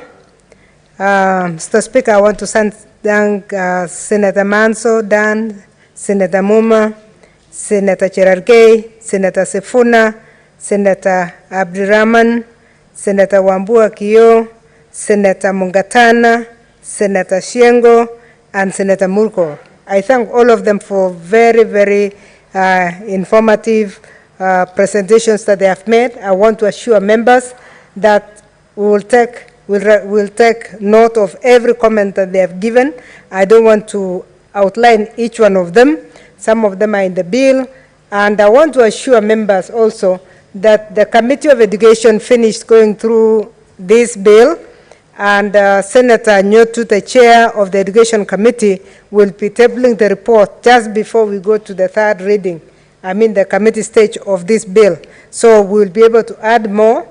We have already amendments that have come from the public participation, Mr. Speaker. So we have amendments from public participation, we have amendments from the committee, and the amendments that we'll be introducing from these members. This was really very enriching, and I want to thank members for that. May I recognize in a very special way Senator Musuruve, who was a senator in the last Senate, who actually co-sponsored the bill with me. And that's what motivated me to want to co-sponsor it with Senator Sige, because of the insight of what they know about this area, which is sometimes more than what we do. With those remarks, Mr. Speaker, I beg to move that the bill be read a second time. Thank you, Mr. Speaker. Senator Professor, I believe you were replying to... And yes, okay, fine. Sorry, Mr. Speaker, I've been sitting on that chair of yours until I seem to be talking on your behalf. I beg to reply and to beg that we defer the putting of the question until the next time. Thank you. Honorable members, we will defer the putting of the question to tomorrow. What is your point of order, Senator Sifuna? Mr. Speaker, pursuant to Standing Order 159, I rise to withdraw the office of a county printer bill, the Senate Bills number 10 of 2022, which is appearing in our order paper today, number 14.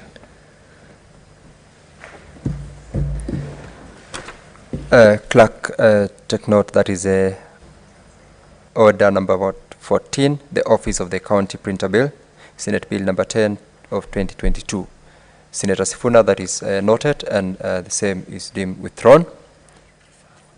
And that is order number 14. Order number 13, the county licensing uniform procedure bills, Senate number 9 of 2022 is deferred, courtesy of a request by the mover of that particular bill. Clerk, next order.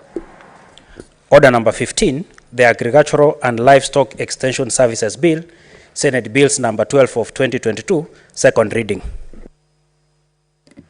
Senator Maureen Tabitha Mutinda. Thank you, Mr. Speaker. And pursuant to Standing Order 146.1 of the Senate, I do request for second reading for the Agricultural and Livestock Extension Services Bill number 2022.